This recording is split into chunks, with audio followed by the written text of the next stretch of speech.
it's about the I got to say, it's the stupidest thing in sports. Being able to run as he shoots the moon to the fans here in Green Bay. That is a disgusting act by Randy Moss. This is not Detroit, man. This is the Super Bowl.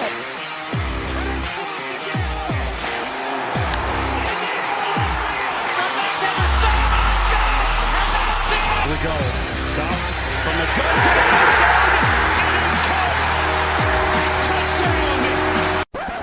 This is BS Sports. Good afternoon. Welcome to BS Sports. My name is Mike, joined by my partner in crime, Mr. Seth. This is the first episode of BS Sports, so I figure I'll introduce myself. As I said before, my name is Mike. I am obviously Detroit sports slappy. Root for the Tigers, root for the Pistons, root for the Lions, and the Red Wings, and that is my cross to bear in life.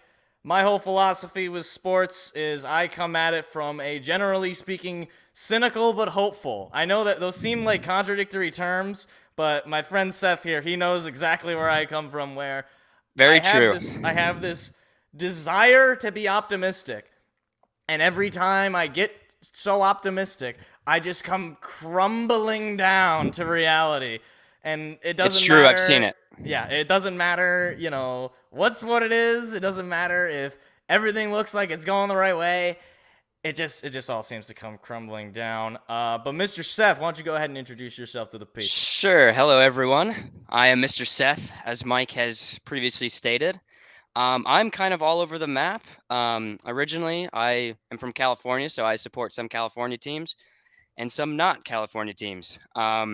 So as far as those go, California teams that I support are the Chargers in the NFL, the Ducks in the NHL, Padres in the MLB, and then those are kind of the big three that I can think of off the top of my head. And then for the Not NBA, a Sharks guy? San Jose? no, I gotta go with the Ducks. All right. Yeah, All right, quack, the not quack. so mighty Ducks. The not so mighty Ducks. Yeah, they got rid of that title. Well, yeah. And then in the NBA, I'm a Bucks fan, and if anyone is interested on the story behind that, I can give a quick spiel. Go ahead. Back home, we were doing a fantasy basketball league, me and a couple of buddies, and I missed the first round of our draft in 2016, I think, 2016-17. I think that was that season. And I was I had the fourth pick, and I was auto-drafted Giannis that year. I had no idea who he was. No idea. What kind of nonsense is this? You got Giannis on an auto draft? On an auto draft, fourth pick. What were these other guys on that they were just like, yeah, we'll let Giannis drop? Well, see, this was the season that well, that's true. This was the season that they went to 7 games against the Celtics. This is when Kyrie Irving was still on the Celtics. Giannis won Most Improved that year. So he was still climbing up, but I watched a couple of his highlight videos, and then I discovered Chris Giannis Middleton. at that point? He was still skinny Giannis at that point. Yeah. Because he got drafted. What was it? Was it just a couple of years prior? It was 2014 or 13. Okay, I think it might have been 13 when he got drafted. Just a few years prior at that point, so he was still skinny Giannis. He was still. He wasn't jacked yet. Yeah, he was bulkier, but he wasn't, the Giannis that we know and love. Yeah, exactly. But, yeah. We got a great show, though, lined up for everybody today. We're going to be talking some NBA playoffs. Things are heating up there. We got the Bucks firing their NBA champion head coach. Going to be talking about the Pistons head coaching vacancy. I got a lot to say there. And I'm going to tease this as well. We got this player has Future Piston written all over him. We'll get to that a little bit later. Seth already knows who it is, and he's laughing at me as I continue to suffer through this terrible, never-ending rebuild. We also got some NHL draft lottery talk, a little bit of NBA draft lottery talk. We'll throw in there some college football, a few other MLB things to talk about, some laundry there. But we're gonna jump right into this Bucks firing of their head coach, Seth, because looking at here the article that is posted on our little show sheet. Yes. When I saw this news, I was pretty shocked. I mean, obviously, very disappointing end of the season, getting James Buckets III to just spray his Yeah.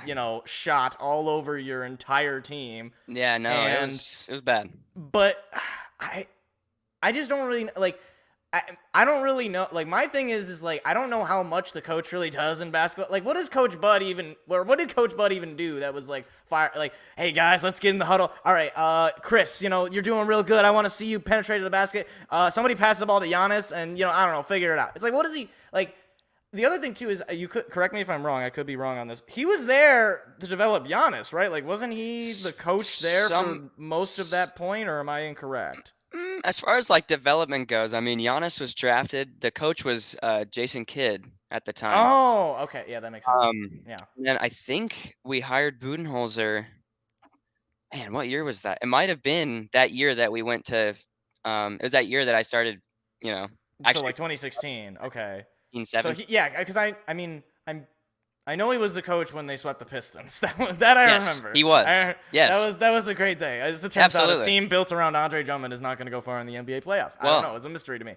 But my whole thing is like, I don't know where you go from this. Like, what is the plan here for the Bucks? Are you thinking about promoting somebody internally? Who are you looking at in this coaching market? I hear Dwayne Casey is looking for a job. So Well, he's you an guys, option. hey, you know what? Dwayne Casey can stay over there. That's fine. He does not need to come to Milwaukee. I think he's quite good. What do you mean? He's Oh, gonna sure. he's getting a suite next to Troy Weaver. He yeah. gets to a higher up position. Of I don't. course. Yeah. So what are you actually thinking though? There hasn't been a lot of talk from what I know, as far as their plan. I know, a name that has been kind of thrown around, at least on social media that I've seen, is Nick Nurse from the Raptors, Yeah, who he just was got fired fired. too. Yeah, I mean, at least and- his made sense. They right. really underperformed this year. Yeah, and I mean, personally, if I like Nick Nurse as a coach a lot, so I'd have no problem with that. But to be quite honest, I have no idea what the plan is from here on out. John Horst just made he brought out, just the standard, we thank Coach Bud for his time, whatever, Yeah, right. whatever, the standard thing. But yeah, there's been really no talk on who they're thinking of, but he did say too that the players will have some say. So I'm assuming it's whoever So Giannis Giannis wants. is picking the coach essentially. Essentially, yes. He'll have some say. Slight rant here. I mean, I always kind of had this problem with the NBA where it was just essentially. I mean, I'm not saying the players can't have any say on these things, but it's basically a player-run league to an extreme. No, it's absolutely. Giannis. I agree. Giannis is more the coach than Bud was. If you really Yeah. he's pretty much running the team. And Bud is just out wearing just there. his pullover, and Yes. and somebody had to you're not releasing Giannis, so No. who's gonna be the one to blame when you lose in the playoffs? It's got to be the coach, for better or for worse. Yeah, I mean, again, like I was saying before, I just don't really know what head coaches in the NBA do. What is Darvin Ham's specialty? His specialty is that LeBron is on his team. And That's he played true. for the Pistons. That's his two. Those are well, his two specialties. Those are his two specialties. Yeah. I don't when people are like, oh no, I would hate it if the Pistons hired. It's like, why? This guy knows how to win. He's won championships. He helped in the development of a lot of these players. He's an adult in the room. I mean, I get it. Yeah. Dwayne Casey was an adult in the room too. Well, but you have to right. you got to hire somebody, right? And I would much rather hire a guy who has made deep playoff runs, who has Definitely. won an NBA championship, and also was coach of the year, just like Dwayne Casey was. But Well, I don't really at this point. I don't even know what the metrics are for coach of the year. It's just whoever they like. It's I don't know. Dwayne seems like a nice guy. Let's give him coach of the year. He's a cool guy. He's got a Bud's good record. Cool guy. That's yeah. it. I mean, Yeah. I don't know. I think the other thing, though, is that they do have that assistant that the Pistons were interviewing, Charles Lee, I believe is his name. So I wouldn't be that surprised if they promote from within, especially because it'd be someone that Giannis would be familiar with. I like how we're just assuming at this point that Giannis is just the one making the decision. It's like, what is the general manager doing? It's like, why are you the general manager? What do you, your job is to run the basketball team. It's but kind then of it's like like, basketball I don't know, these Giannis, days. what do you want? Well, yeah, it's like basketball these days. It's all just free flowing. There's It is. positions, but It is. Well, the thing is, and this obviously is going to be particularly impactful for both of our teams. We play in the same division. We play in the same conference. So I think if you the thing is, if you hire the wrong guy, Mm-hmm. then Giannis. Well, for one, this is going to be weird, right? Because Giannis is somewhat involved, if not fully involved, in the hiring process. And if he Yes. gets a guy that he doesn't like, I mean, you're gonna have his contract is coming up, Mm-hmm. and It's coming. Yeah, it's 24, 25 is I the think year. you don't want another Kareem Abdul-Jabbar, right? You don't No. want another. Yeah. I mean, he wasn't Kareem when he was on the Bucks, but you don't want another like superstar caliber player Just to to- walk because he doesn't Yeah. like the situation because ownership or Exactly. whoever is just like messing around. Mm-hmm. And I mean, like, I feel like it's much harder to mess up a coaching hire in the NBA than it is Yeah. to like look at the Celtics, right? So the Mhm. Celtics, they had Ime Udoka, who was a good Yep. coach. He brought He them was to a the finals, and now really they good have coach. what's his name, the serial killer. I don't even know what his name is. He just got crazy guy eyes. Yeah, it's What is this guy's name? I mean, like, but you know what? It's like. yeah, no, He already absolutely. had Jason Tatum, he had Jaylen Brown, he had Marcus Smart. That's how you win. You just have players, right? Like Joe and Mazzulla. Joe Mazzulla, that's right. That's his name. He looks like a serial killer. He could be. I agree. Like, there was some interview that he did, and they were like asking him like some decision he made, and he was like, "That was the decision that I made," and and it was just like, "Can you blink?" he's going- Like, and he's are going- you- yeah, he's just like staring you down. I'm like, Yeah, Yep. Are you okay? Like, know. are things all right? it's over disturbing. there? Yeah, I don't know. I think the thing about Bud though is right now, are you thinking was this the right move? Like, was this what they should have done? I know again, mean- you lose early in the playoffs, somebody like heads are gonna roll. I mean, Yeah, that's just sort of that's the how it works. reality. Yeah. Especially you got what is it? I mean, last year you had injuries, so you Mhm. had some sort of internal like excuse to have there. But Right. in this right. case, I mean, you were the 1 seed and you lost to the 8 seed. Exactly. Somebody's So- got to get torched. And it's not Giannis. It's not. And it's not Giannis. It's not Never Giannis. Yeah, and the other consideration to have is what do you do with Chris Middleton? Because he's Man, gonna be a free agent pretty soon. If or you want to he's a get free me agent going now, on isn't he? something, Yeah, like he has a player option, okay, which so I really he- hope he does not take. To be quite honest with you, because when I saw that this is like a side note, but when we gave him that contract, I was like, what the hell are they doing? Yeah, That was like that to me was not a good decision. Because Chris Middleton, although he's a great player, he's player. good. He's Not like that good. he's a star. He's not a He's not- superstar. He's no, a guy. but he's a good compliment. You know. He's the kind of guy that I mean, former Piston already, but he's a Well- guy that I wouldn't mind if Troy Weaver went out and signed him. Because Yeah. he's an adult in the room. Right now the Pistons are running a daycare. That's Okay? Like very right now true. they have Yes. a median age of 23 on their which roster. is insane. And yeah. like I don't know if that's accurate, but what I mean? It's like most of the players like It's close enough. Bogdanovich is not, exactly inspiring a whole lot of offense for me. No. But Chris Middleton, NBA could. champion, he's familiar with the organization. He was drafted by us. Yeah. Like I think you could. It is weird to me that he just lasted 1 year with us, and then we just sort of let him go. Isn't that? Yeah. I don't know what happened there. It's a Detroit thing, you know. It happens. Yeah. It seems to be we let players go and they do Well, better elsewhere. Yes. I was looking through the free agent. I was like, oh, that's a former Piston. That's a former Piston. That's a former Piston. There was a yep. name in there, Trey Lyles. I was like, Oh, yeah. I remember he that played guy. for the Pistons. I Yes, he forgot did. about it. I forgot he existed. Yes. And a few others, but yeah, I mean, right now, I'm not totally sold that it was a good move for the Bucks. Yeah, I I'm think kind of the it's- same. I think It's- it's like. Goes back and forth every day. Yeah, I ultimately you're thinking it depends on what they end up actually replacing him with and how they look Absolutely. the following year. Yeah. But I mean, you're gonna be a 50-win team. I mean, you have Giannis. He's Yeah. basically 50 wins free as long as he Pretty stays much. healthy. Yeah. The question is, are you gonna have Chris Middleton?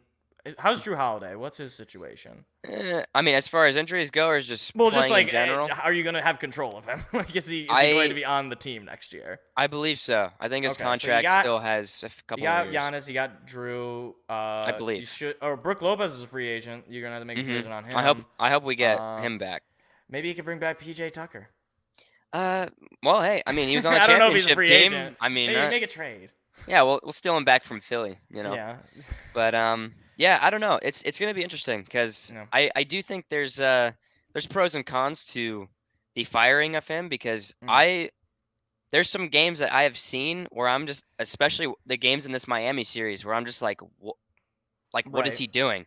There Right. was I think it was in Game 5. The Heat went on like an 8-0 run or And or they just or didn't call not. timeout. I remember He never this. called a timeout, Yeah. and I'm like, Yeah, why? it's like when The you leave momentum your- is with yeah. him. Well, not Well, with it's like the you Heat. gotta It's call a with Jimmy timeout, Butler. right? Like, yeah, it's Yeah, like you stop gotta Jimmy cool Butler. them off. Yeah, And and it's he like didn't leaving do your that. goalie in when you're down 5-0. Like, Exactly. it's like what No, do you- that's the there's thing. no like you might not win the game, but you're at least like slowing it down, right? Like, Yes. Because Yeah. yeah, and you don't want Jimmy It gives Buckets you to a be better- hot. Oh, 'cause- no. And right now, We've I seen don't that. know. Like, so I want to talk a little bit about these NBA playoffs right now. Yeah. As we transition in here, like. First of all, did you watch any of the games last night? Because I missed them all. Because I'm a I didn't terrible- watch him. I watched highlights though. Yeah, so the Lakers look Mhm. like the greatest fourth quarter team in the history of the NBA. They chalked out a Talani Walker or something. I don't know. I 'Cause he you had know, quite I'm the not quarter. I'm not like a hardcore Steph Curry fan or anything, Mhm. but like the more that I see this guy just lob up shots in the fourth quarter and miss, the more I'm like, are you Yeah. just like a little bit of a stat patter? And I'm not saying he's a bad player. Don't get into this. Steph Curry is one of the best I shooters was gonna say, of might all want back time. up there. But like, One of, you know, I like think he might in be the the best. clutch is like he doesn't seem to me that he comes up clutch in these real tight situations where he's down and it's up to him to put them on top. This is like multiple times, especially against LeBron. Obviously, we know what happened in 2016. Correct. That was a long time ago, but like, Yes. I don't know if LeBron hired the aliens from Space Jam or something. He Like, could've. I don't know We what don't he know. did, but Yeah. like, it's like every time it's the fourth quarter, and I mean, Yeah. We'll talk about Jordan Poole because this guy, he is single-handedly destroying any chance that any team wants to sign him. Yeah. Yep. During free agency, because the Knights. I'm thinking Vegas. The Well- Warriors are not gonna keep him around. I don't think. No. I think if the not choice is after. between Jordan him Poole and- and Draymond Green, They're gonna keep. they're gonna Draymond. go with Draymond Green. I mean, he's been- still a top defensive player in basketball, and he's 30. Yeah. What is he? 35. He's 34. He's in his I mean, 30s. he's I know that. past his prime, but Yes. he's still, I think, more valuable on the court than Jordan Poole, which is so surprising because I remember entering into this year, you know, people were saying, oh, maybe some of these younger teams can make moves for him. Maybe the Rockets, maybe the Pistons, maybe the Magic. Well, Maybe. but he's really just sort of harmed his ability to be Mhm. a highly acquired player for Mhm. teams. How Without do a doubt. you make sense of this? Like, he was a good shooter last year, and then this year, I don't know if if Yeah. it was just a total fluke. Like, And it could be, but I think another mix of it too is what happened with him and Draymond that's true. in practice. I think That's that was true. in practice. That was practice. That was the beginning of the year, and that was a weird situation to me. It was odd. Because You know, they I were think, like, "Oh no, it's fine. You know, that's just Draymond. You know, Yeah, he punches guys sometimes. You know, Yeah, and you it's know, like they just brush it off. Okay, like, and then you know, they have the worst record on the road, Mhm. and they kind of stumble into the playoffs, and now they might get kicked out in 5 games Yeah, against we're the gonna Lakers team against that the Lakers of had all like people. a 0.1% chance of making the playoffs. Like I think it was January. Yeah, it that was some- like before the Westbrook. Yeah, before Westbrook trade. Yeah, before the trade deadline. Yep, they had like Uh, a 0.1% chance. Yeah, something like that, and it's like It's It crazy. becomes. I dare I say, is the Warriors dynasty finally potentially coming to an end? It's People tough thought it was because- gonna be over a couple of years ago, and then they won it last year. So I don't Yeah. want to like put anything in, lock it Set in. in stone, but right. like, I mean, It Clay could. is not Clay of the past. Obviously, they Mm-mm. don't have Iguodala anymore. No, Draymond is that past guy's his too old to prime. play. Draymond's I mean, old. Steph is still a solid player. He's basically the only player that I think is like He's- still a superstar player. He's like Um, one of, and arguably one of or the best point guard in the NBA. So Yeah, I mean, the guy, he makes buckets unless it's It- in the fourth quarter and you're to down by 3. that's I saw a stat. I think it was either yesterday or on Sunday. Mm. There's a stat that they have Steph Curry in the fourth quarter and overtime and clutch time, which is like the last 5 minutes of the game. I think Mm. he's 0 of 12 on like go ahead buckets or something. That 0 of 12. How are you? So when you 0 of brought that 12? up, I was like, that's like exactly what that stat was saying. That is. Yeah. And I think I could be mistaken as far as what that stat was, but I remember I don't think it's in all of the fourth quarter and overtime. That would make no sense, but it's in clutch time, I believe, of both. Yeah, that's. I mean, So- you can't be that way in the No. playoffs. And it's crazy. He yeah. drops like it to win game 7 against the Kings, he dropped 50 points. Yeah, it everyone's was like saying you all just this- run out of gas. Like, would you just Because- you wanted to show off against Sacramento and then Yeah, say, you know what, I'm out. I'm gonna let LeBron go get another ring. Well, the thing was I saw Stephen A. Smith on whatever he's on First Take or whatever it is. Or, He's talking about putting like Steph Curry on like the Mount Rushmore after that 50-point game, and now you have and now he's this. like dropping. Yeah. Yeah, where you have this, and I mean, still, he dropped a triple-double last night. He had 31, 10, and 4, or 31, 10 and 14. Yeah. But if you don't have the team to, Yeah. now some of it does fall on him, like you're saying, because of the shooting and stuff Well, it's like ironic, that. right? But- Because it seems like it's the reverse situation of the mid to late 2010s, Mhm. where LeBron didn't have the supporting cast, and so everybody And was now- all like, Steph is so much better. And now LeBron does have the supporting cast, and Steph, yeah, his supporting cast is, he's basically in casts. Like, basically, they, yeah. they might as well be, because No, he's it's- pretty much yeah. the only player that's a reliable scorer on that Mhm. team when Draymond's not stepping on people. It's true. And if but that's the thing too, is if Clay was more consistent, I think it'd be a different story. I don't think the Lakers would be up he's 3-1. like a guy, like, what happened? Like, last year he was so good.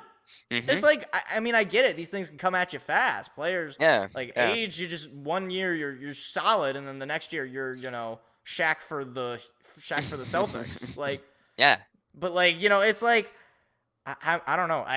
I can't really trust It's the tough. Warriors in this series anymore. Yeah, I don't know. And, We'll see. I mean, how ironic though would it be if LeBron blows the 3-1 lead this time? Like, I know, and like, Steph gets back at him. I think the script writers are setting this up to where if that does happen, Yep. then you know what? At this point, I just truly believe that Adam Silver is just in it for the script. Like, WWE He's a script writer. wouldn't Yeah. make this No. script. That's No. how good it is. But you know But, what? yeah. I would not be opposed to that. If the script writers wanted to do that, Yeah, I'd I mean, go I think for it it. would That be. would I think make it would be for cool. great Like, I mean, entertainment. I don't really have a dog in that fight, really. I don't either. I said, why don't they both lose? Can we have them both lose? Because I'm tired of these players. Like, I've seen them Yeah. win before. I Yeah, want to it's see fine. somebody new win. Like, Exactly. I like Jokic. Speaking of Jokic, let's talk about this Suns and Nuggets series. Yes. All tied up, and we were mentioning this before the show. Mm-hmm. Chris Paul sacrificed his hamstring to tie this series up, apparently. Yeah. I don't know uh-huh. what witchcraft devilry he's working with, where he I don't know, he called the soul of Bill Russell in Something. in like a Ouija board, and he said, "I'll give you my hamstring if you can get us back in this series." And here's my question for you and for Yes. the people. Chris Paul thinks he can come back by game 6. Mhm. Are you putting Chris Paul in? Are you assuming- saying I'm let's Monty say- Williams Let's in say, this case? let's say you're up. Let's say you're up 3-2. You're the Suns. You're up 3-2. Mhm. Are you putting Chris Paul Well, here's the thing. Am I Monty Williams in this situation, or am I me in this situation? in? Is the answer 'Cause going to be two- different? Yes. Okay. All right. What does Monty Williams do? What Monty does Williams Coach is going to put him in. If he's healthy, I think Monty Williams puts him in and he plays game 6. Yeah. If it's me, no. You're not putting him in. Let Devin Booker and Kevin Durant carry your offense. It's fine. Cameron Payne is Yeah. a placeholder. Yeah. Save him for the next year, especially if they're up 3-2. Yeah. I I mean, there's not really momentum's like with them. he could just be a distraction too. Like you could play him, like you're not gonna bench him, but I don't Yeah. I kind of agree with you. I Or don't know if limits you really need to restriction. start him Like if it's game 7, I guess like you might as like you got nothing to lose, but like you got to put in your best option, which I think he is better than Cameron Payne. But that's the thing is like to me, Chris Paul at this age is he's basically gonna just dish the ball to Devin Booker, get him to score, or dish the ball to Kevin Durant because he's there now. That's all he's doing. And why can't Cameron Payne and like Josh Okogie and like DeAndre Ayton do that? Like, I mean, they got guys on the court to do that. So if it's me, I'm not doing it. But if he's healthy for Game 6, I guarantee he's back in the starting lineup because Monty Williams will do that. Did you watch that last game that they had where Jokic nearly decapitated Matt Ishbia? Okay, I didn't watch it. I saw the highlights the day after of. Yeah, I mean, you might like please, based on Matt Ishbia's reaction, you thought the guy was gonna be paralyzed. Like it was seriously. Yeah. This is like absurd. So Matt Ishbia, went to MSU. Yeah, I heard won a about national championship with MSU. Correct. And now he owns the Suns. Obviously, that whole thing in the middle of the season. I forgot that happened. That was like the middle of the season. I don't even know who's the old Suns owner. Was it we don't even remember his name. I don't. I don't know the PayPal guy. I don't know. Yeah, like whoever. But whatever. He sells the team, or he's forced to sell the team because nobody sells the team voluntarily. You ever notice that about any sports teams? None of them sell the team, voluntarily. It's always like, I guess I shouldn't have, done those very scandalous things. My bad. But he comes in, Matt Ishbia, and I don't know who Matt Ishbia looks like. I don't think Jokic knows what Matt Ishbia looks like. I don't think Devin Booker even probably knew what Matt Ishbia looks like. I guarantee no. He was just a guy in the crowd. Like I saw the video and I saw like random crowd member holds ball and Jokic pushes him down. I'm like, oh, okay. And then they're like, actually, did you know that was Matt Ishbia, the owner? Ooh. And I'm just like, wait a minute. Don't these owners have suites? Like, they have the owner's suite, right? Like, what is Matt Ishbia doing courtside? Well, and why is he holding onto the ball? Well, he's a son. Who knows? I mean, I don't know. Understand. Like, if that was me, well, for one, I'd be dead because I'm like, Jokic weighs like 3 times as much as me and is 100 times my size. Probably yes. If that was me, I'd be dead. Both, like, I would be banned for life. But because it's Matt Ishbia, Jokic gets fined $25,000. I'm glad they didn't suspend him. They were going to, I think. What is that, like... Why are... Like, I don't know what you're thinking if you're Matt Ishbia. Like, what is the... You can't take a ball home, right? Like, you're not allowed in the NBA. If a ball goes in the crowd, you can't just keep it. It's not baseball. Like, what... Why I just when I saw that I was baffled because it was like if that's any other fan they get kicked out. Yeah, right. It's like I'm just thinking like first of all like I think back to Malice in the Palace for one of like fans interacting with players in that way. And all but that, like obviously Jokic is not Ron Artest. He's not gonna choke slam a guy. Yeah. But like it's like. I can't really be like, oh, like, I can't believe Jokic. It's like, dude, you're interfering with the game. Like, we're trying to inbound the ball, and you're just like, Yeah, and it was in the fourth quarter, right? There. Like, what do you, like, I think it's just utterly, ridiculous. I don't know why doesn't Matt Ishbia get fined? Like, why, like, he's the one who's interfering with the game. It teed up Jokic, and they gave the Suns a few extra shots. Yep. And even if it didn't give him extra shots, it gets Jokic in more foul trouble. Mm-hmm. I don't know. That whole thing was very frustrating because I'm rooting for the Nuggets here. Yeah, I am as well.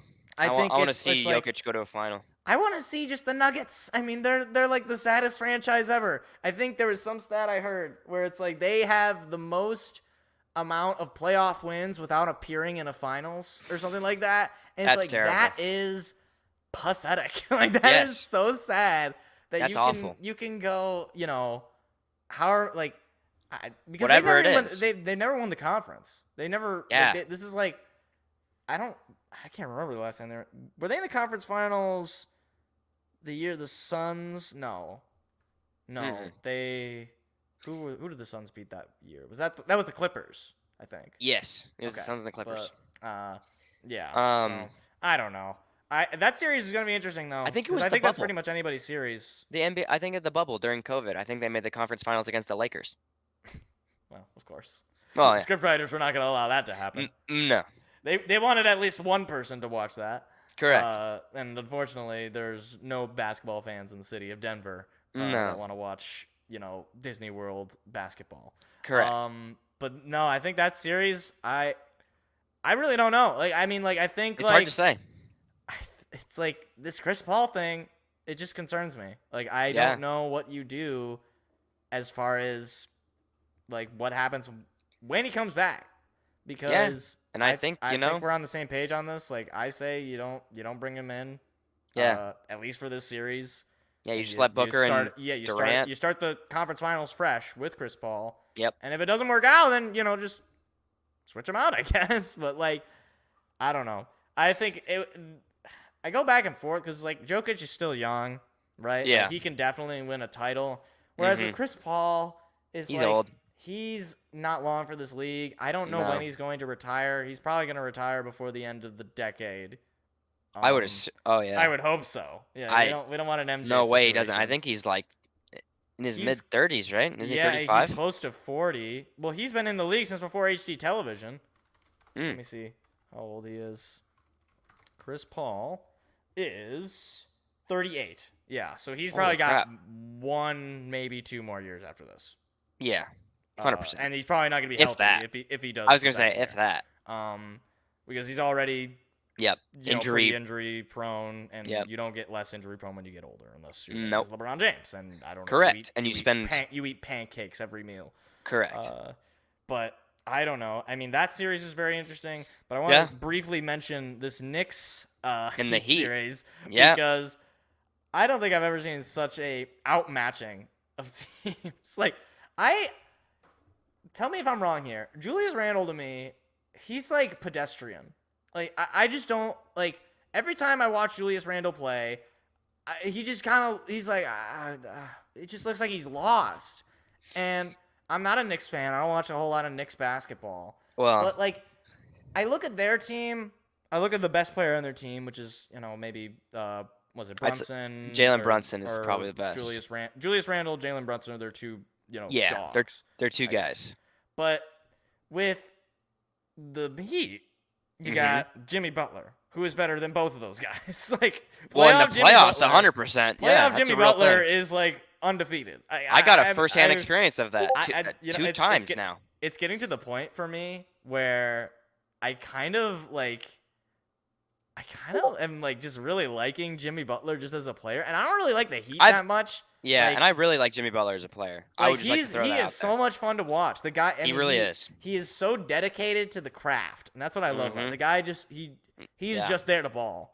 And that's all. I would love to see. It'd be interesting if we get a Lakers Heat rematch this time, not in the bubble. I know. And presumably with a healthy Heat, Bam Adebayo. Hopefully he doesn't die like he did the last time. Yeah. Also, what a fun name, Bam Adebayo. What a great name. It's just it's a cool thing to say. James Buckets, man.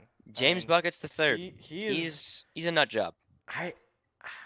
He's just all about that game, and Yeah. that's what I love about it. I love players who are not, drama queens. They're not, just constantly in the news, because he's never. All he does is he goes out there and he scores 50, and then he leaves. And that's it. And Yeah, he's he just leaves, and then he comes back and he does it He again. does it again because he's Jimmy Butler. He doesn't mess around. Yeah. What other series are there that are left? Well, we have the Celtics and Sixers. Celtics and Sixers. So this is which I think is series. playing right now. Is that right? What's going on right there? Let's see. Let's see what's going on in the Celtics. It is Sixers. currently in the first quarter. Okay. The Sixers are up 13-10 with 6:52 to go. Okay. Don't have not any of expecting that. don't have any of the stats or anything right now because If the it's not Celtics lose cooperating. this again, man, I know. I'm beginning to just. I mean, I already don't really like Jason Tatum. He's just annoying to me. Yeah. And He's got a funny jump shot. he's just he's like a better Julius Randle to me. He just kind of looks like, what did I what? He's just confused. I hate that. It's my least when you're a player for my teams, my least favorite thing that I want out of your face is when you just look confused. is like Jared Goff does this, and I don't even hate Jared Goff, but it pisses me off because he just looks like he's like, oh, what's going on? Where am I? Dad, hello, anyone? Yeah, like, yeah. like it's like Jason Tatum. I feel has that same Kind of. deer in headlights. Like he's Yeah. and if he blows this again, and I'm getting to it's like what you're not gonna keep Jaylen Brown. Like he's probably gonna walk. Like. More than likely. We'll see, though. He could. He could stay there. He could stay, but, Is it likely? Yeah, right. It's like you're building this team around Jason Tatum, and, there's multitudes of reasons that kind of annoy me about it. It's like the last year, was it the texting of the Kobe? Or, he was texting dead Kobe? He texted dead Kobe, dude, that was for come you or on. something. And now he's dead. It's over, okay? Yeah, he's not here. He's not here. He can't respond to your text messages. It was so. I was just like, it's so cringy to me. It's like this one's for you. It's like, for one, I'm not a Celtics fan, but I know the Celtics and the Lakers are not exactly buddy. No. So it's kind of weird to me that you're the face of the Celtics franchise right now, and you're texting sending Kobe. love letters to Kobe Bryant, who's dead. Yeah. It's I don't. And then tweet. It's why are you doing this? You're just. Well, Devin Booker wrote do you remember that too? Guys write stuff like Kobe stuff on their shoes. What? They write stuff on their shoes. You know they do that, right? I like Kobe Bryant. I mean, he's a cool guy. God rest his soul. The guy did not need to die as young as he did. No. He's one of the. He's one of the all-time I don't greats. have any problems with Kobe Bryant because my team beat Kobe Bryant, right? I can understand other teams having problems with Kobe Bryant because they lost to him. But yes. obviously they won a lot more than the Pistons did. Well, yeah, but of course. I don't have. It's like Giants fans with Tom Brady. It's they don't exactly. They don't care. Yeah. It's he's just kind of a player. He's a good one. He's a great one at that. He's a one great of all-time great ones. I wonder when he's got to be in the Hall of Fame pretty, or is he already? He is already. Okay, I wasn't sure. I was gonna say there's no way they would take that long with him. Yeah. But I don't know. I mean, Jason Tatum, yeah. Get it together, and, man. I mean, the it's one thing, if he loses this game, was that 3 straight? I think, or were they up 2-1? They were up 2-1. Or was it back and forth? Okay. Yeah, so the I'd be Celtics were up 2-1. surprised if it goes 7, but if it goes 7, I'm taking Philly. Yeah. I mean, I can't. If you get Embiid and Harden going at the same. I can't trust the Celtics in a long series like that. Yeah. When they're on, they're on. Last series, they made the Hawks look like a G League team. Yeah. But Yep. I think the longer series go with Jason Tatum, the longer it goes for things could go wrong. Yeah, it's possible, without a doubt. I just don't really trust him. Yeah, Am I crazy I don't know. though? I mean, you had experience with Jason Tatum last year. I do. So yeah. I think he's a damn good player. Yeah. I do agree with some of your points though. Some of the stuff that he does is interesting, but I mean, I think that man, I don't know, healthy the Celtics and the Sixers, the way they match up on paper, it should be the Celtics. Yeah. Yeah. But I mean, the Celtics look like the best team out of the East. I mean, the Bucks were up there, and then they were lost. That's but the key word. And it was okay, well, I guess it's the Celtics conference to lose. Yeah, But pretty much. And I mean, I don't know, the way Harden's been playing in this series has been surprising. He's had 2 40-point games. Talk now, about I think. career retribution. This guy I know. who never shows up in the playoffs. All of a sudden, he's shooting the game winner. Yeah, that was pretty cool. I don't really have a.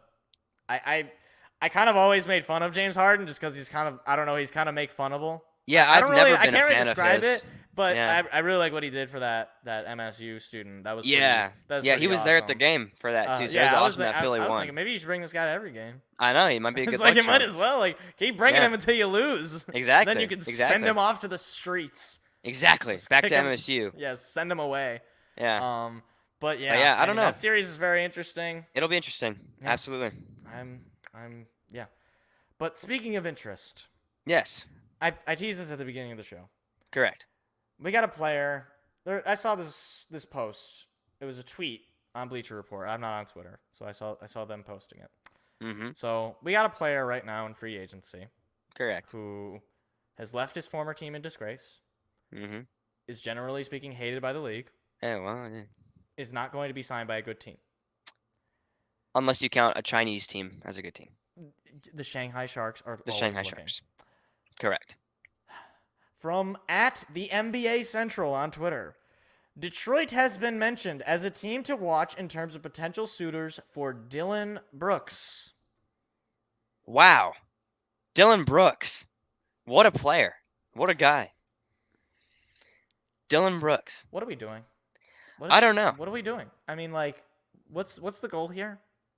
To bring back ready the to bad just, boy like, Pistons, probably. I don't You know know. what the difference between the bad boy Pistons was and Dylan Brooks? Is that the bad boy Pistons? Is that the bad boy actually had Pistons good- can play good player- basketball? Correct. Yes. This guy stinks. I mean, Mhm. wait, what are we thinking? Like, what is the point in just bringing a guy that sucks? Just because what? You got to field the team? Detroit. I don't know. It's like It's you what might as well bring back it's what you Corey guys do. Joseph. At least Corey Joseph doesn't, get LeBron to score 100 on him. It's like, why? Yeah. I understand doing your due diligence, Yes. but this guy is a cancer. This guy is like, this Without a guy doubt. would make the Javier Baez signing that the Tigers did look like the Prince Fielder signing. Like it would be the exact opposite results. Like I don't know what Troy Weaver is thinking here. Like he has done well in 2 drafts, but I'm really starting to get a little annoyed with this guy. Like, who has he brought in? Okay, let's think. He's brought in Marvin Bagley. He's brought in Bojan Bogdanovic. Eh. And now Wait. maybe Dylan Brooks. He brought James Wiseman. Right? That's my response. I'm just saying. They were playing good. Bagley and Wiseman were doing decent at the end of the season. We won 16 games, Seth. I don't want to hear about decent at the end of the season. Hey, if you're talking about stat padding, right there. Those are your guys right there. And then on top of this, so right now, also, I wanted to throw this in here from this is from DetroitBadBoys.com, which is the Sports Nation Nation page for the Pistons. Okay. Talking about the Pistons coaching situation. Pistons coaching search update. Kevin Ollie, the leading candidate, Vegas odds like Charles Lee to Milwaukee, Detroit hire could come soon from May the 5th, 2023, just a couple of days ago. Interesting. Do you know who Kevin Ollie is, Seth? Are you Nope. even aware? Okay. I'm not. No. Kevin Ollie Mm-hmm. was, I think, he was the head coach of UConn when they won the national championship in 2013, I think. Okay. After winning that championship, Mm-hmm. he was terrible and ran out of town, and I think currently he's coaching some G League team or something. Oh. He is a current overtime elite executive. Oh. I don't even know what that is. What is overtime elite? Does any I believe that's in the NBA, like G League Ignite or whatever. Those are the Overtime guys. Elite basketball is a Those are the professional guys that- basketball league for 16 to 20-year-olds based in Atlanta, Georgia. Yes, those are the guys that skip college and play in that, and then go to the NBA. Hey, if he's coaching them right now, he'd fit right in at the Pistons. You guys, median age is what? 6? He'd fit right in. I don't see the problem. I see Detroit doing that too. I see the Pistons doing that 100%. I might kill myself. If they bring this 100%. guy in, here's the nightmare scenario for the Pistons right now. Because obviously we're also in this lottery situation. So here's the nightmare Correct. situation. We dropped to 5th. We bring in Dylan Brooks. We hire Kevin Ollie. I might kill myself. I might kill myself. I might kill myself. That's And my you know reaction to that. If that's what and you happens, know it's gonna happen. I mean, like, You know it. I'm ready to massacre Troy Weaver. Like, what is this? What is the plan here? Kevin Ollie. This is bad. This is very, Stephen very A. bad. Thank you, Stephen A. Yeah. That's exactly right. This is bad. This is very, very bad. Like, I cannot stress this enough. Okay, obviously I like Cade, right? I think Cade's a good doesn't? player. I think And Cade's a I good think player, Jaden too. Ivey's a good player. Jaden Absolutely. Ivey and Jalen Duren, both second-team all rookies. I think Cade was first-team all rookie. I think even Isaiah Stewart was second-team all rookie. I'm not totally sure about that. Sounds But- about right. I know he made like, an all-rookie okay, team. here's my thing, right? Is this job really that unattractive to people? Like, how can Kevin Ollie be like? If you're Troy Weaver and you genuinely just think Kevin Ollie is the front runner, like you just think he's the best of the best, like that, then you're just dumb. Like then Yeah. you're just a bad general manager. But Yeah, if maybe he's he is secretly the dumb. best of the bunch that even want the job, like are you calling Bud and you're like, hey Bud, we want to call in, we want to know if you want the Pistons head. Bud, What is it? What was that? I think the lines might have gotten crossed. Oh, I think. But like, you know what I mean? Yeah. Though, like it's No, like, yeah. why is this job so unattractive to people? I don't understand it. I don't really either because I mean, like you're saying, or as you made the joke, the median age of the Pistons. Like you have guys that you can develop who all have, in my opinion, at least. What was the starting five at the end of? Well, I'm not going to count the end of the season. Let It would me be think. Cade Cunningham. It's probably Jaden Ivey, Duran, Wiseman. Well, no, not Wiseman because you can't play Wiseman with Duran. Bagley, maybe. It might have been Bagley. Because Bogdanovich was hurt. And then Bogdan. Oh, okay. Or was I don't even know if he maybe I don't maybe he was on the starting five. I don't. Okay, we'll just. I can't remember. I like, but Bogdanovich is probably not on the team by the time we're competitive, right? Like That's true. I'm thinking, right But now, let's just like say- it's been Killian Hayes, maybe he was on the starting five. I think he was at the end of the season. But like for right now, you look at a fully healthy Pistons team. I would say Cunningham, Ivy, Bogdanovich right now, yeah, Duran, and then Duran, and then whoever Bagley. the other thing to consider, Or- we could win the lottery. We could get Victor Wembanyama. Like I don't think it will I don't happen think he because played this for is the the draft. NBA and we don't get first overall picks unless they're boring, like Cade Cunningham. Well, yeah. Like I was listening to the radio because I'm an old man at work today, and I thought that was on the correct. sports show that I was listening to, they pointed out like Cade is kind of boring. Like that's not that he's bad; he's very good. Like the guy when he was playing last year in 12 games was averaging 19 a game. Like I think when he And comes hey, you back take his that next anywhere. year, he's gonna be 20 average. He's gonna be averaging 20 points. I think so. And he's gonna be bigger too. Like they've been the Pistons YouTube channel and social media pages. They've been like posting just videos of the players and stuff just to kind of market the team, I suppose. And of course. like Cade looks much bigger than he did when he was a rookie. Like it was like, Yeah. oh, what has he been doing? I mean, I guess he's hurt. He's got nothing better to do. He's got nothing better to do than to Yeah, work he's just out. recovering from whatever. He had surgery, I think it was, on his like ankle or no, I don't know what it was. He had shin. It was on his shin. That's what it was. That's exactly what it was. But like, I just don't understand how. Like, it'd be one thing if it was like, okay, nobody wants to come play to hire. Like, nobody wants this job because they just think the Pistons are just a crap show. But I don't think that's true. I don't know how Troy Weaver is advertising this job to people. Like, Who knows? we have young, talented players who have a good upside. Yeah, right. Like we're gonna have probably realistically we're gonna have a top 3 pick. And I think so, I don't know if we'll use it because we could always trade that out. Like if we're not feeling Scoot Henderson or Brandon Miller, Which and we I'd wanna take get, like, both of those guys, but right. But the thing is though, with both those guys, those They're are guards both too, huh? guards. Like Yeah. we're Never running mind. a team of 5 guards. Like we Well, need, hey, that's yeah. why it's like it's basically Victor or nothing. Like because we can't draft another guard. Cade Cunningham's Yeah. point guard. Ivy's shooting guard.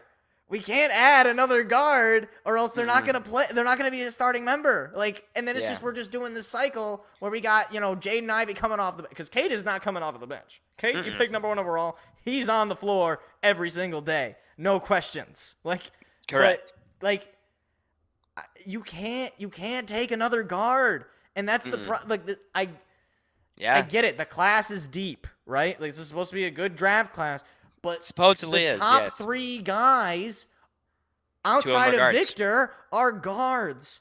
We can, like you're basically in a situation where I'm thinking if I'm Troy Weaver, I don't know if I'm keeping that pick. I mean, I don't know who I'm going for. You could trade that out and get a better forward or center. Maybe you or could, at least try. I mean, I've mentioned it earlier. I like Chris Middleton. I like Jaylen Brown. I think these are guys that could be valuable. I mean, I think the Jaylen Brown thing, actually, I think the Celtics would certainly be interested in trading up to get a Brandon Miller, to get a Scoot Henderson. Yeah, because they need guards over there. Yeah, I mean, like, it's just... It's tough. And then we don't have a good... Like, you add a guy like Victor Wembanyama, who is 7'5", to a team that had the worst defense maybe ever. I've never seen a defense this bad. Like, he's going to block shots. Like, he's going to get in front of people. So, the numbers will go this way. Right. So, and theoretically, there's no, yeah. Like, you're getting a basically, like, and I mean, I know this is what some people have said about him. You know, he's the biggest prospect since LeBron. That's what other people are saying. I'm not going to put it against the kid because he's 19 years old and he's about as skinny as me. And he's definitely going to be a project. Probably won't be, averaging 20 in his rookie year. Probably not. But it could. Probably will be averaging 12 or 13. Probably will be getting... I think he'd average more than that. You think he'd average more than that? I think he'd average close to 20, but not 20. I don't think he'd be like a Banchero type. Yeah, but I like think he would be 20. That you want to talk about like 22. A franchise that has got things going. That's the Orlando Magic, man, and I think that's a definite possibility for where he could land. Maybe. I mean, imagine Banchero and Wembanyama. That'd be crazy. Yeah. That front court. The thing is, and we're going to talk a little bit about the NHL lottery that happened last night in just a little bit here, but just to briefly talk about the NBA lottery, I mean, the Pistons before Kate Cunningham, last time he got that first overall pick was like the 80s. Actually, no, I think it was the 70s. Really? That far back? Or actually, I don't know if there was a draft lottery back then. It was a long time ago. It was a long time ago. It was a player that I did not know. Story. So yes. I'll let you know that. Okay. But the idea in my mind, and I know some people are going to be upset, but the idea in my mind that the NBA is going to let a guy who, even if it's totally fake, that he's the next LeBron James, right? Like he's this next tier. Even they wouldn't even risk that prospect, right? No. Like they're not going to risk that this guy actually is the next LeBron James. We'll give him to Detroit. Like exactly. There are other teams that are in that option for them, like Houston, like San Antonio, like Orlando, like God forbid Dallas. That would be insane. If a team that is outside of the top 3 gets the first overall pick, I quit. Yep. I quit. Yep. I mean, it's just like at that point, it's like, why do we even bother? Why do we even bother fielding a team when There's no point. Nope. we can lose every single game and know what? You don't actually get the first. And then Kyrie and Luka can get that guy. Yeah, that's okay. Yeah. Yeah. We might the rich really get richer in the NBA. That seems to be the running trend. That's the way.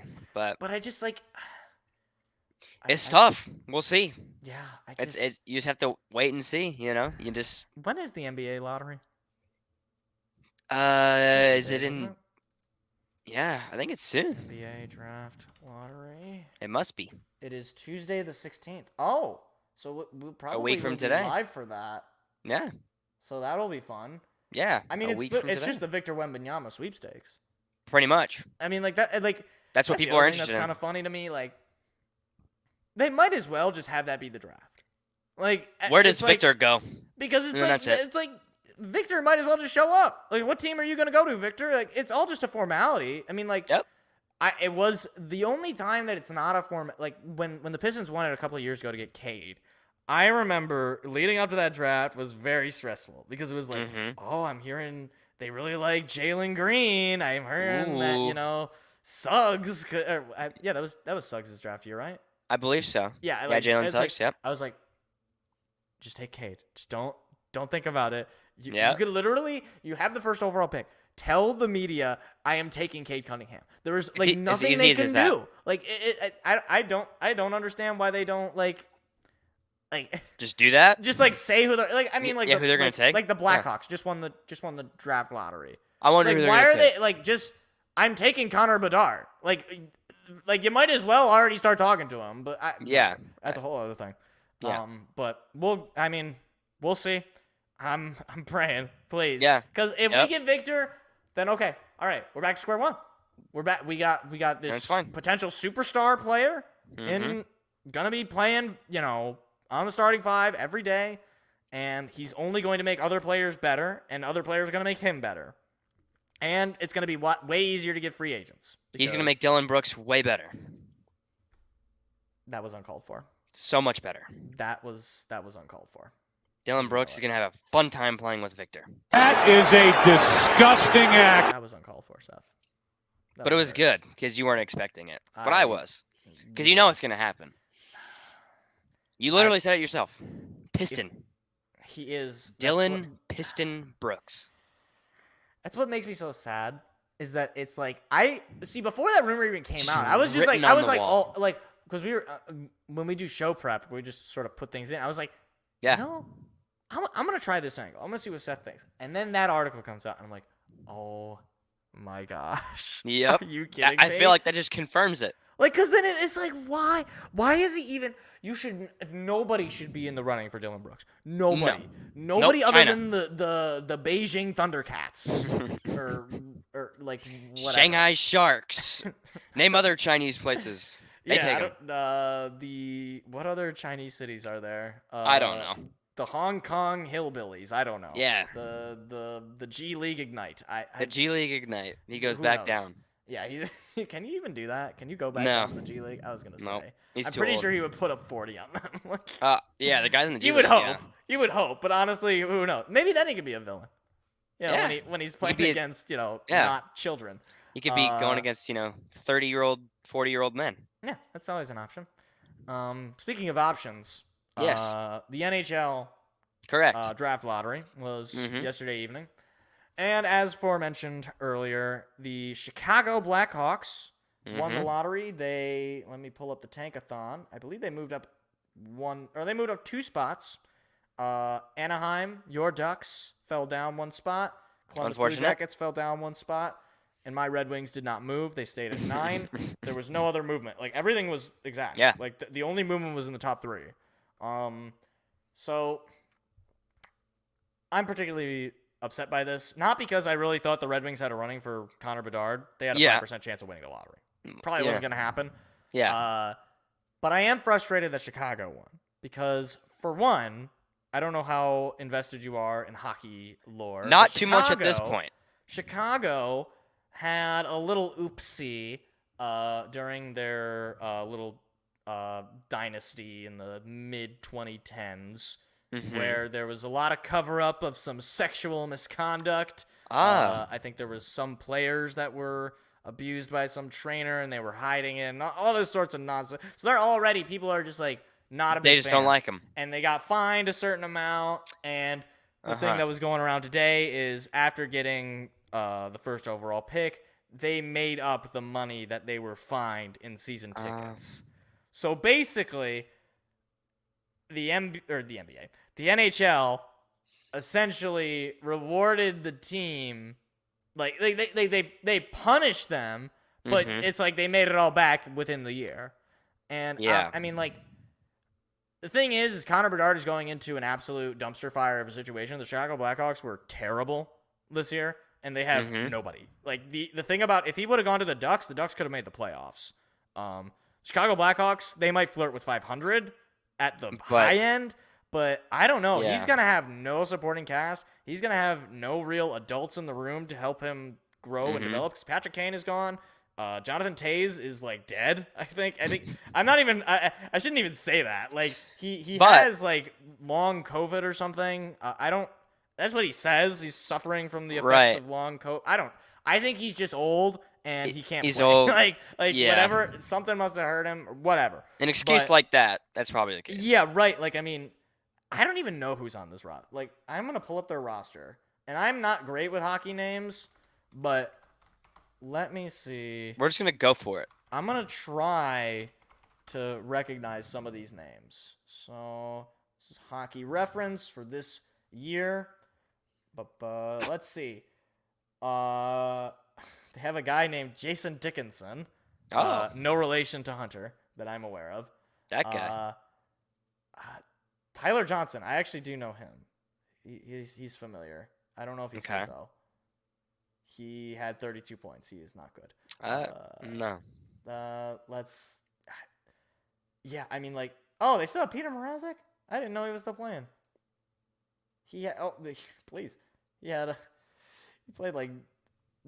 a 366 goals against. He practically didn't play. Nice. He was just kind of there. He had an 89 save percentage. You might as well not have played. Well. Yeah, and then Jonathan Toews, I wish him the best, but he's not. He's done. So yeah, you add. Obviously, this is not going to be exactly what their roster looks like. But they're not a young team. They have a few young players, but just kind of like here and there. Most of their team is above the age of 24. And Connor is going to be 19, 20. I think he's 19 now. He will be 20 when they start. Okay. And everything that I've been told, again, I'm not a hockey prospect expert or anything, so I'm not a hockey expert anyway. That's fair. Like everything that I've been told, this guy is like Connor McDavid. Are you familiar with Connor McDavid? I've heard the name. Yeah, he's the best player in hockey. He won basically the Triple Crown in hockey, where he had the most amount of goals, assists, and points. Okay. Although my thing is, like, usually if you have the most goals and assists, you're gonna have the most points, because that's how points are calculated. That's whatever. But it's a minor detail. People like basically this is a prospect on his level, like a guy that comes around every like a 5 generational years. Right. Yeah. Right. Okay. A little bit more frequent in hockey than it is in basketball, but comparable to like a Victor Wembanyama type prospect, where guys don't only come around every decade in the NBA. In this case, every like half a decade. Okay. And he's going to be going to a really tough situation. But the other thing that I wanted to point out, and this was a post that I saw on the old Reddit, which means it's absolutely true. Absolutely. We trust Reddit and here. It was pointing out the movement of the spots in the draft since 2012, 2013. So like a decade. Sure. Just so about. You have at the top the Rangers, who have moved a total of 14 spots. So what do I mean by that? Just so that you're aware. So say the Rangers finished 15th in their particular case, and they got the number 1 overall pick. Okay. So they jumped up 14 spots. That's what I mean. Followed by the Chicago Blackhawks, who have moved up a total of 10 spots. Followed by the Philadelphia Flyers, who have moved up 9. The Carolina Hurricanes and Jersey Devils, who have moved up 8. The Dallas Stars moved up 5. The Winnipeg Jets 3. The Montreal Canadiens moved up 1. The Kraken and the Blue Jackets did not move at all. The Islanders moved down 1, as well as the Predators. The Kings, the Avalanche, the Panthers, and the Wild moved down 2 spots. The Knights, the Oilers moved down 3. Your Anaheim not-so-mighty Ducks moved down 4. The Vancouver Canucks, the Arizona Coyotes, and the Buffalo Sabres moved down 7. And all the way down at the bottom, there's a team Ottawa that's missing. Senators and my Detroit Red Wings. There it is. Now, here's the thing. I was waiting. Here's the thing. The NHL had the chance to right this ship, okay? So the Red Wings have been in this rebuild since about 2019. They've been acquiring some decent players. They got Mo Seider. They got Lucas Raymond. They got Simon Edvinsson. They got some players in their system. They're moving in the right direction. But they have yet to really get that superstar level player, this elite goal scorer, to really push you over the edge, which you need in the NHL to succeed. And they finished 9th this year, which means if they were to get that first overall pick, we're safe, right? You're we good. Move up 8. We're back to 0. All is forgiven. But we don't move. Okay. And at this point, I'm like, okay, we're trading this pick. Yeah. Like I'm ready to trade for a player right now. Like we can't keep picking and just hoping that we, happen upon like Pavel Datsyuk. like you might get you honestly, you're better off just taking your picks in the later rounds, because that's where you're going to get some of the quote unquote underrated players. I mean, like, right. You look back, I mean, I think Pavel Datsyuk was taken in like the 100th pick. And there's like plenty of players that are like that. Some players are not. I mean, Connor McDavid was taken first overall, and Connor Bedard is going to be taken first overall. But 100%. I mean, it's similar. It's like a combination, I think, of the NBA and NFL draft, where, I mean, I guess the NFL draft is kind of like this, where the top guys, usually those are your superstars, those are your elite goal scorers, elite goals. You might even get an elite. They're going to be the goaltender. lead, the lead. They're the guys that basically you can slot them in the year after you draft them. Like there's basically no development time necessary. Yeah. And then you kind of get into the middle. And it's sort of hit or miss. And then you get into these later rounds, and that's where you can kind of get some interesting guys. The Red Wings have a guy in their system named Carter Mazer, who they took in the later rounds. And he had like 40 points in 50 games or something like that. Like something really crazy. And, I mean, like... It's kind of a lucky thing. Yeah, right. I mean, it's like it's more you can find these. Unlike the NBA, where basically outside of the top 3, even you're basically just I don't know. Except for the rare cases where it's rare. Yeah, right. You might get a Halliburton or like who else went? Who is a good player? Luka? But no, Luka didn't. Luka went for or even Giannis. Like you're gonna get like if you get anybody that's going to be really good. They're probably going to be a project, or they're just going to be kind of okay. Like, they're not going to be, like, elite They're not going to be, like, the face of the league. Right. Like, or at some point. Yeah, I mean, like, unless it's the 2003 draft, and where, like, basically the top 10 is all, like, Hall of Famers, including Darko, of course. Hey, he's got as many he's got more NBA championships than Carmelo Anthony. So, who really won that draft? Yeah, But, like... That's sort of the thing where I'm just like, look, Steve Eisman has been here since 2019. He's been drafting since then, and he's done a good job. The system is loaded. Like, we have guys. Yeah. And we just need an adult. Like, it's a similar situation to the Pistons, except the Red Wings are actually like a competent basketball team or competent hockey team. They can win game. They can streak together some wins, and they have like.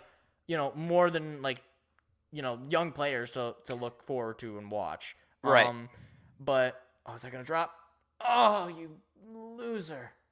Sorry, I'm watching the Tigers. And what's the score over there? It is 1-0 in the top of the 8th. Perfect. But they have a runner in scoring position, so maybe we'll see about that. Anyways, the Red Wings. I'm thinking we gotta trade that pick and. There's a lot of guys out there. The big name for me right now is Johnny Gaudreau, a.k.a. Johnny Hockey, out of the Columbus Blue Jackets. He just signed a big contract with them, and it's a no trade clause, but it's like he can't get trade. He just has to agree to the trade. I see. So like he has to want to go to the Red Wings. Wherever. Which I mean, like the Columbus Blue Jackets they're getting the top 3 picks, so they're gonna have a really solid player. So I don't know. It's really a calculation for him whether he would rather stick around with Columbus or The thing about Columbus is, I mean, I don't think you have to know much about hockey to know that the Red Wings are a far more respectable organization than the Columbus Blue Jackets. Yes, that's I mean, like I think it's a pretty decent sell. We'd have to package a lot of draft picks, maybe even some players. But Johnny Gaudreau is. That dude, like, this is a guy. Let me pull up his numbers. This is another thing too. That it's like it's the Detroit thing. You gotta sit and wait, and you gotta see, how things pan out. That's almost like the signature Detroit. Yeah, right. It's just really. We're the constantly. It's rebuilding. The waiting game. Yeah, we never truly stop rebuilding. Is our That's true. Is our MO. It's a sports motto. I mean, Johnny Gaudreau last year, 74 points, 21 goals, 53 assists. I mean, the guy was just lights out, and that's like that was a down year for him, honestly. The year prior, when he went to a free agent, guy had 115 points. I mean, he was absolutely like just lights out. Absolutely. And we need a goal scorer. We need somebody to come in and bring this offense to life because Mo Seider is a defenseman. He doesn't score goals. And Lucas Raymond is, not exactly Patrick Kane. Like, he's a good player, but we need somebody to really push us forward. There's also a guy out of Winnipeg. I can't think of his name. He went to U of M. I know that. So we got a couple of players from U of M. Dylan Larkin went to U of M. Andrew Kopp went to U of M. Yeah, well, there's not a whole lot of it makes MSU sense. Players. It makes sense, but it's unfortunate. I don't like to praise that school down there in Ann Arbor, but they do have a really good hockey program. They do, yes. But that's all. I mean, I could talk more about the Red Wings, but I figure we can move on from there. Whatever. What do we want to throw in here? Do you want to throw in some baseball? Or do you wanna go Why? college Yeah, football? we could go MLB first and then college football. All right, we'll throw in some baseball. Yeah. So, how are your Padres doing, Seth? It's Yeah, meh. yeah, It's meh. You yeah. know, I mean, they're only one game above 500. I don't know if they're winning which right is now. yeah. I'm gonna have a look see here. Let's see. The Padres. It's the bottom of the third, and they are tied with the Twins 0-0. Okay, okay. But yeah, I mean, I'm hoping that They start to our get hot. yeah, I'm I mean, hoping that our season takes I'm a turn surprised how slow they've started. I mean, with Juan the roster Soto, that we Fernando have. Tatis, Manny Machado. You got a loaded lineup, and Yep, they're really kind of underperforming for me. at this point, absolutely. But I'm just like, and this was another thing that I was sort of thinking about is I look at the Padres and then I look at the Tigers. Very similar records, Mhm. but a totally different feel for the team. Like Yeah. the Padres have not just stars. They have superstars. They have Juan Soto. They have Fernando Tatis Jr. They have Manny Machado. They've got dogs. Okay. Yes. And Some of the best players in baseball. their owner is like, you know what? Yeah, I'll bring all these guys in. Yeah. And look, the Tigers, they're rebuilding the rebuild. Like we were set up for this is in my opinion, this is the toughest rebuild in all sports. Is the Tiger situation. They have no farm system. They have basically no young talent on the team, minus Spencer Torkelson and Riley Green, who are kind of. I mean, they've been playing decent ball right now, but we'll see where they end up if we how much decide that we're gonna, carries like, over. Yeah, right. We'll see if we end up like going for like a Julio Rodriguez type of extension. Yeah. But like, I look at them and then I think about this. So here's a weird stat for you. The Tigers are, well, as it stands right now, we're still waiting on the result of this particular series against the Guardians. But as it stands right now, the Tigers are undefeated in series against teams not from the American League East. Really? They have not won a series against teams from the American League East, but they are undefeated against every other team. Huh. And there was a moment where That's I was like, is this like not that bad of a team? And yeah. it kind of became a question of like, okay, what do we do with some of these players we got that are actually kind of good?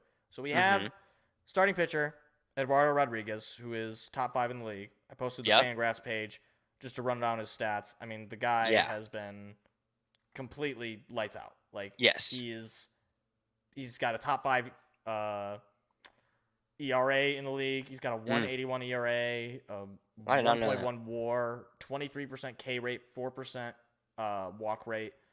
Wow. Like, the guy he's our ace, and it's really good to see because signed him last year. We thought he was going to be this guy last year, and he just wasn't. He like left in the middle of the season. He had marital issues. It was the weirdest season ever for the Tigers last year.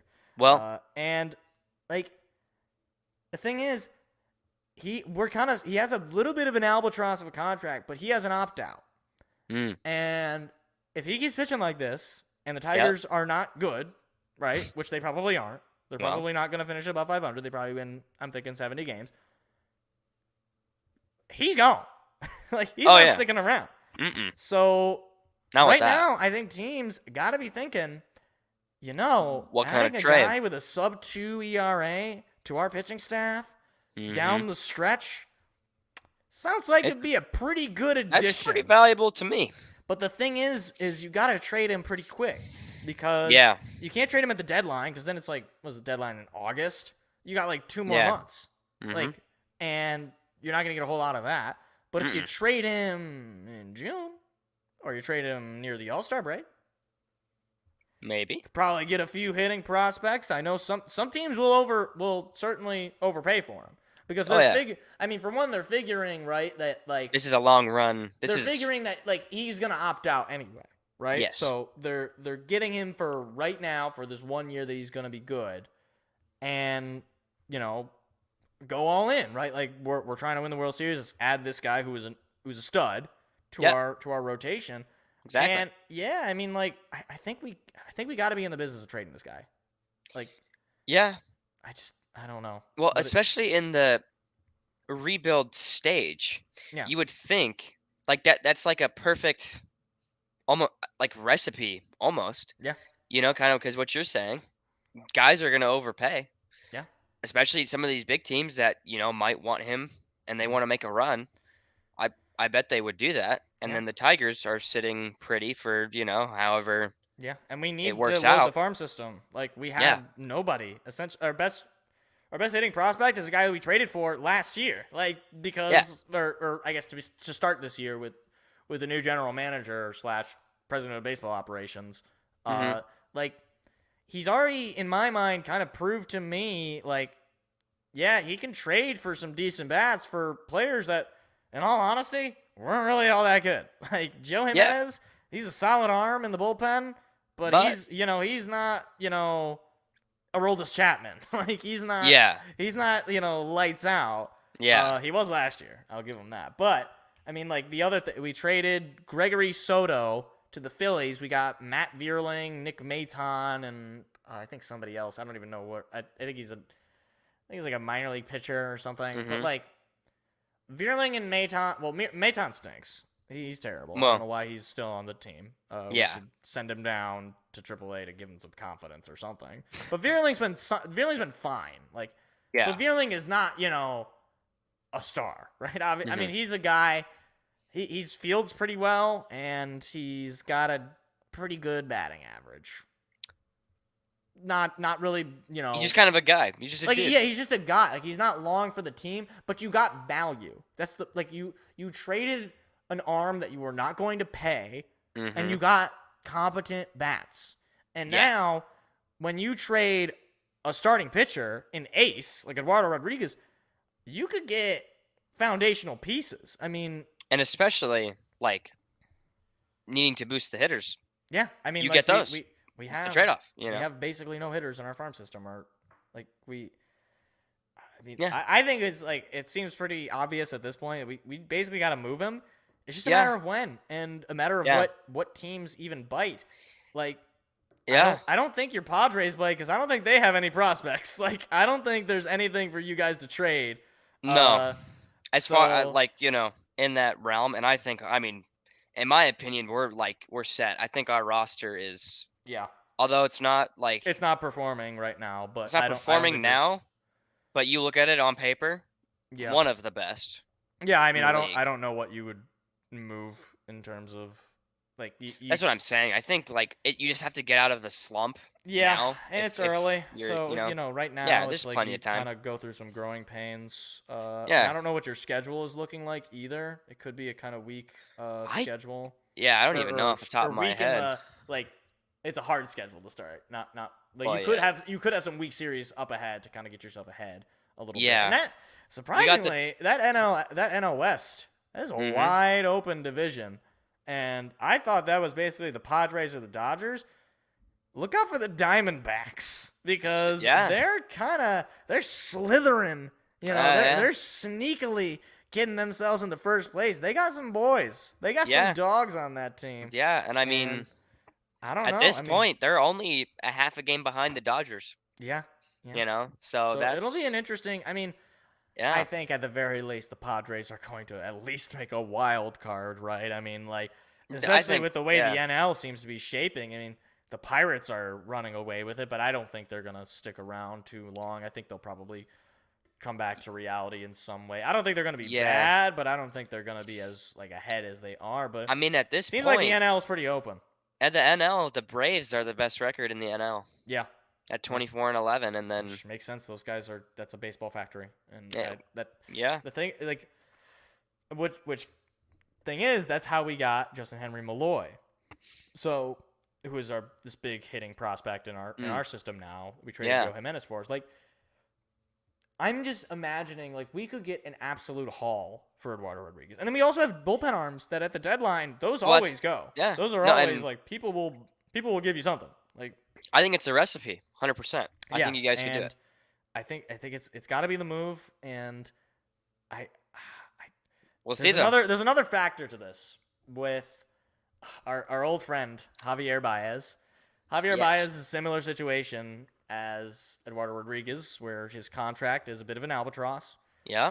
But Javier Baez this year, he has looked a whole lot better. Like, let me pull up his numbers recently. Like, overall on the year, you kind of look and it's like, yeah, that's pretty good. But as far as like, yeah, so like on the year right now, he is batting 248 and 900 or so OPS. Actually, I think that might be exactly at 980 OPS. But in his last 7, he's batting 250. He's got slightly lower OPS. In his last 15, he's batting 300 with an 871 OPS. So again, slightly lower OPS. I don't know how that works. Yeah, Like, I'm not sure either, lagging honestly. on the power, but like, but still. But like he's hitting pretty well, and if he kind of keeps it up, like, and he's playing good defense. Surprisingly, that's another thing that he wasn't doing before. And would somebody bite on him?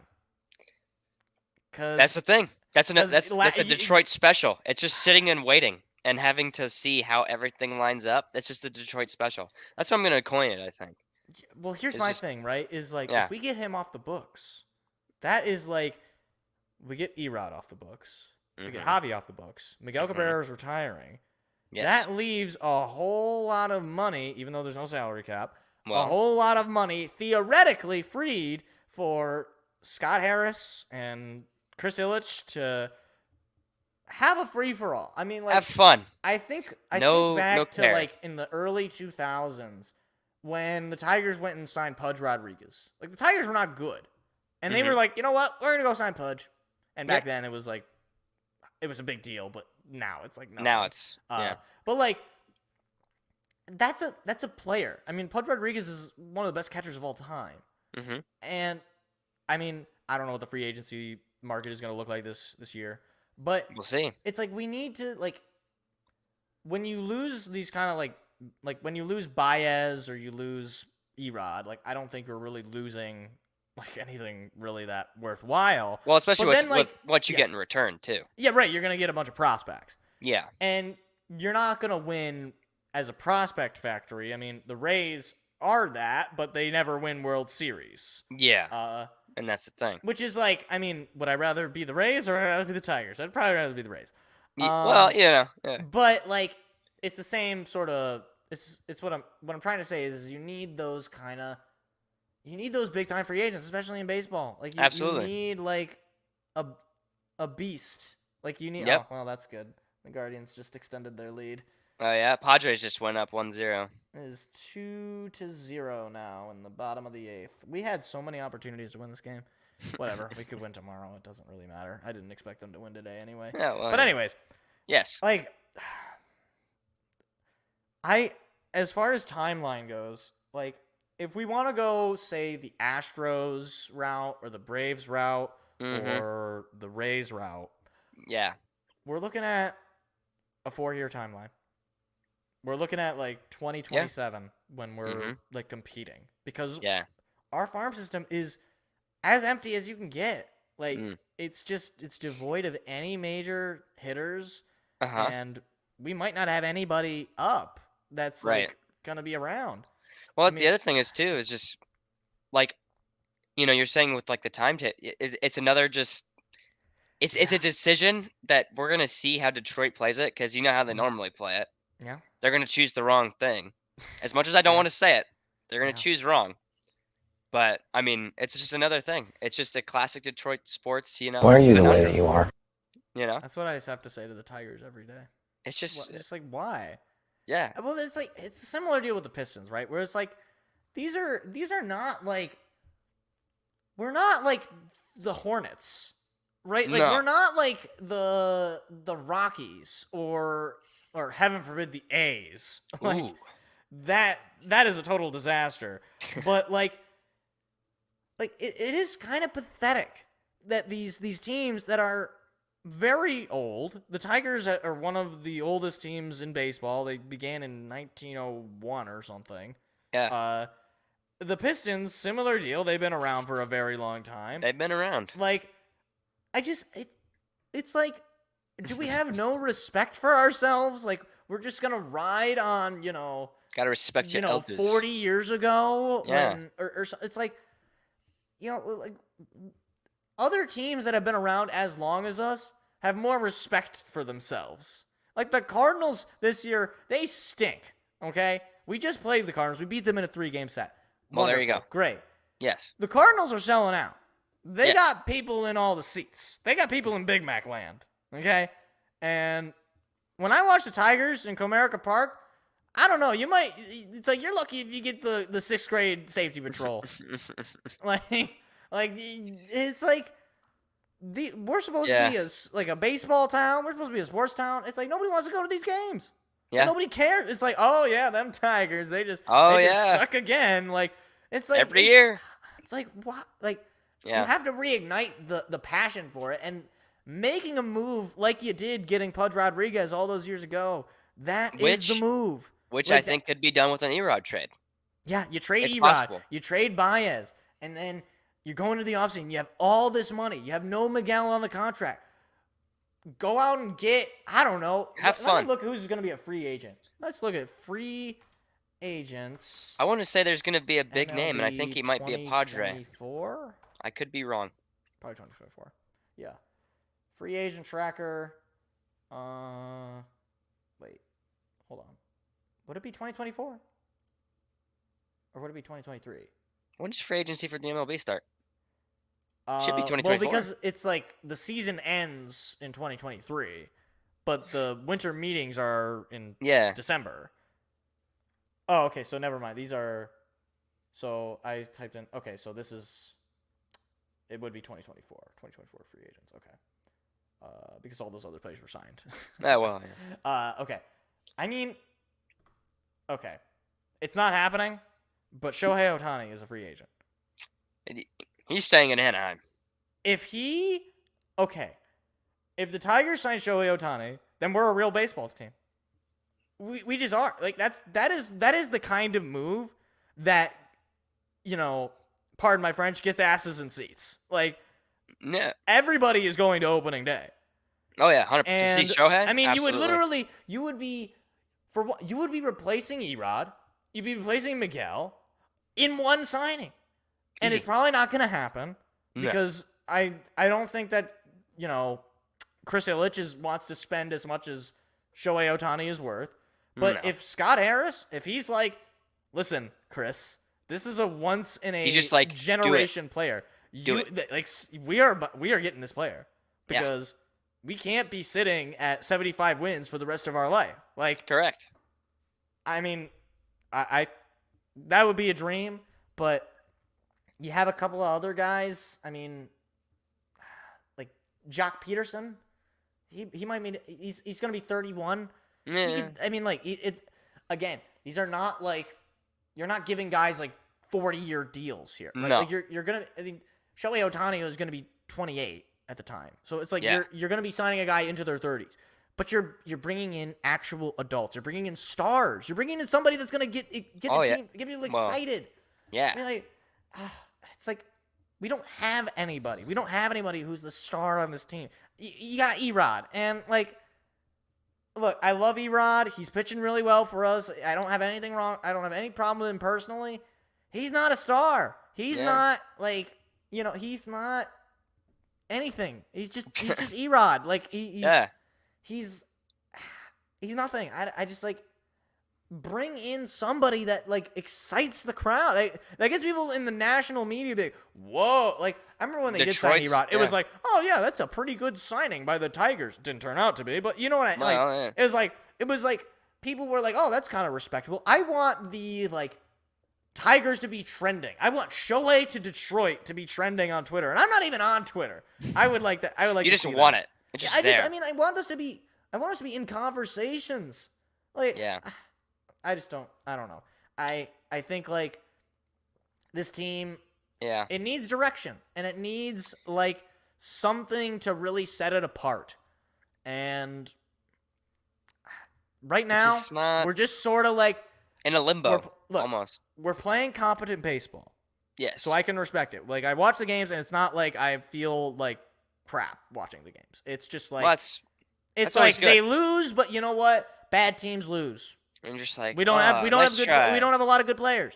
But Yeah. we're not playing like crap. I mean, right now we're kind of playing like crap. We're getting shut out here, and we're probably end up getting shut out. But for the most part, we don't really we play competent baseball. There's a standard of baseball that is accepted, right? Like there's if you're swinging at sliders 40 feet off the plate, Javi Baez, then you're gonna get taken out, and he doesn't do that anymore, right? Like he got taken out because he made some stupid mistake, running the bases.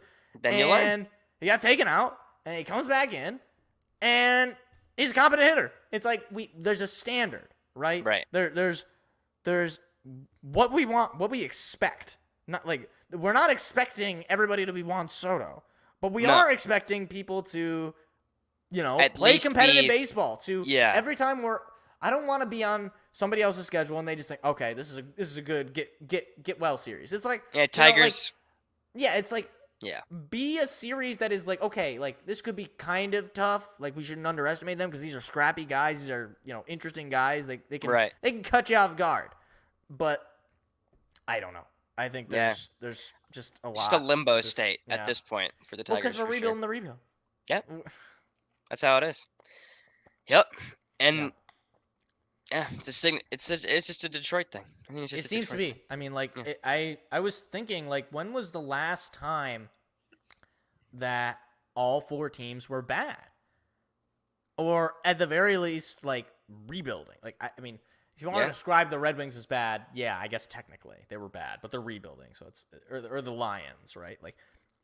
But I'm trying to think, not in my lifetime, and I know that's not too much, but right, it's like, but still, I'm just thinking, since I was a kid, it was well, the Pistons were good, or the Red Wings were good, the Tigers were good, even the Lions for a little bit were good. It was it was in the 2010s, they were making the playoffs. At least every so often, and just it obviously wasn't sustainable, but they were they weren't they were pathetic. in that conversation of playoffs, right? And that's what you can ask for. So and I just it's so important for this city, for this sports fandom to just have a team in the playoffs. Exactly. I'm not asking you to go out and win the World Series. I'm not asking you to go out and win the Super Bowl by 100. I'm not asking you to, sweep the finals. I'm asking you to play a brand of your sport that is competent, competitive. That is people are respecting you because you don't deserve the respect. I'm sorry.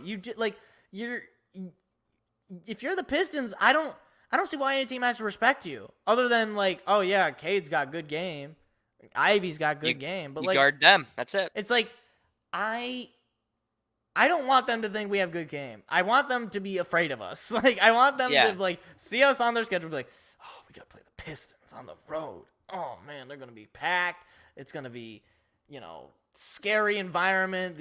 They got some dogs on their team. But we just don't. Yeah. Just don't have that. Mm-mm. Yeah. Speaking of teams that don't have that. Oh. Should we talk about MSU? Should we really? We can. Must we? Okay. I mean, so as soon as I saw the news, this is bad. This is very, very bad. Thank you, Stephen.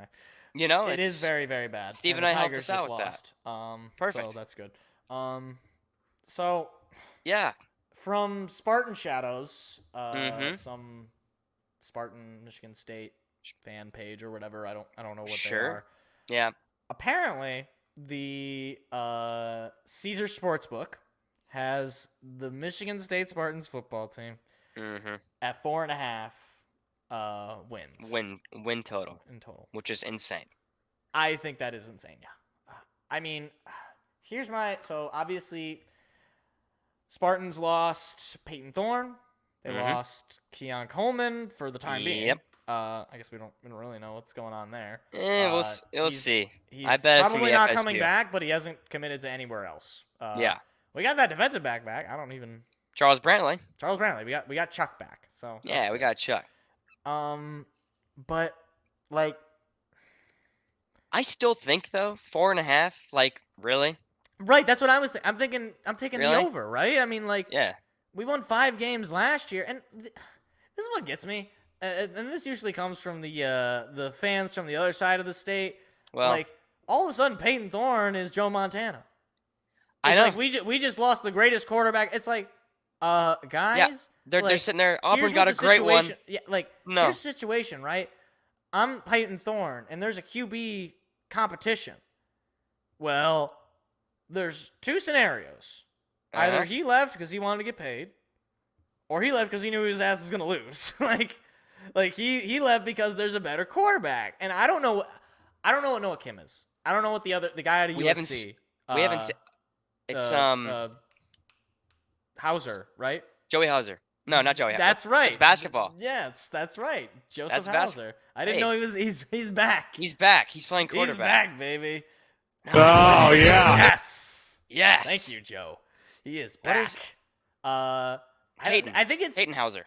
Hayden Hauser. Okay. Are they Yeah. related?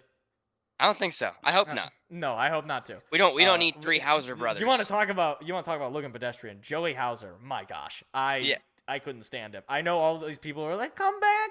Like, no, I hate this guy because he just always looks like he's lost. We can get into college basketball as that heats up a little bit more, but let's focus a little bit more on this. Yeah. This 4.5 thing. I just don't understand. Like, I mean, I'm of the mind that, for one, Mel Tucker's job is kind of on the line this year. As far as how I feel about him, he's not getting fired. Oh, yeah. This year. He could lose unless he loses every game. He's not getting fired. Mm. But I mean, you're telling me you can't get 7 wins? Like realistically, You can't get 8 wins, 6 wins. here's our I mean, like, schedule. yeah, But let's let's take a look just- at the schedule. Going through the schedule, Okay. you tell me these teams Okay. that you think that we have to beat 4 of these. Okay. Right. Western Michigan, Wait, Richmond. Western Michigan. That was last year. We play Western Michigan again this year. We do? Mm-hmm. I thought we played Central. It says Western on Really? here. Mm-hmm. I'm gonna pull it September up as well. 1st. We played them September 1st? Yeah. It's also on the Uh, Spartan Shadows article as well. Unless it's supposed to be no, changed to it's Central. Is Yeah, it? it's Central. Then I'm they looking have at it the wrong. NSU page. So then Central? Fire Let's say up Central. Chips. Yeah, it's Central. Yeah. Central, Richmond, Well, those are 2 wins. I mean, Washington. That's debatable because of last year. well, Maryland. It's debatable, but is at home this time. That's true. So, I mean, So we got presumably Maryland. we'll be going in with 2 wins. Well, hopefully. Yeah. Maryland at Maryland. home. You're playing Baby Tua. Your defense cannot be worse again. So It might be it's the either gonna same, be the but same defense, or it's going or- to be better. Yes. And if it's better, I think you win that game. And then Iowa, who On the doesn't. road, that's a loss. Yeah. I don't mean, think- yeah. their defense is going to Yeah. lock you down. Maybe they have this time a they'll decide better to score offense. points. They are allegedly are getting more offensive pieces. Rutgers. Right? That's a win. I don't know. I don't Against know. Rutgers, though? I don't know. I don't know. Did we beat Rutgers last year? Yeah. That was at our home, right? Uh-huh. Okay. We lost to stupid Indiana. If we lose to Rutgers, it's a national travesty because If we lose to Rutgers- I hate Rutgers. If we lose to Rutgers, I we're have done. nothing but utter disrespect for Rutgers. then we play but- Michigan. We're not beating them. Okay. This But might be could. my inner Sparty. Let's just hold off, okay? We'll see. Okay. U of M. We'll see how we get to there. Coming into our house, this is always a close game.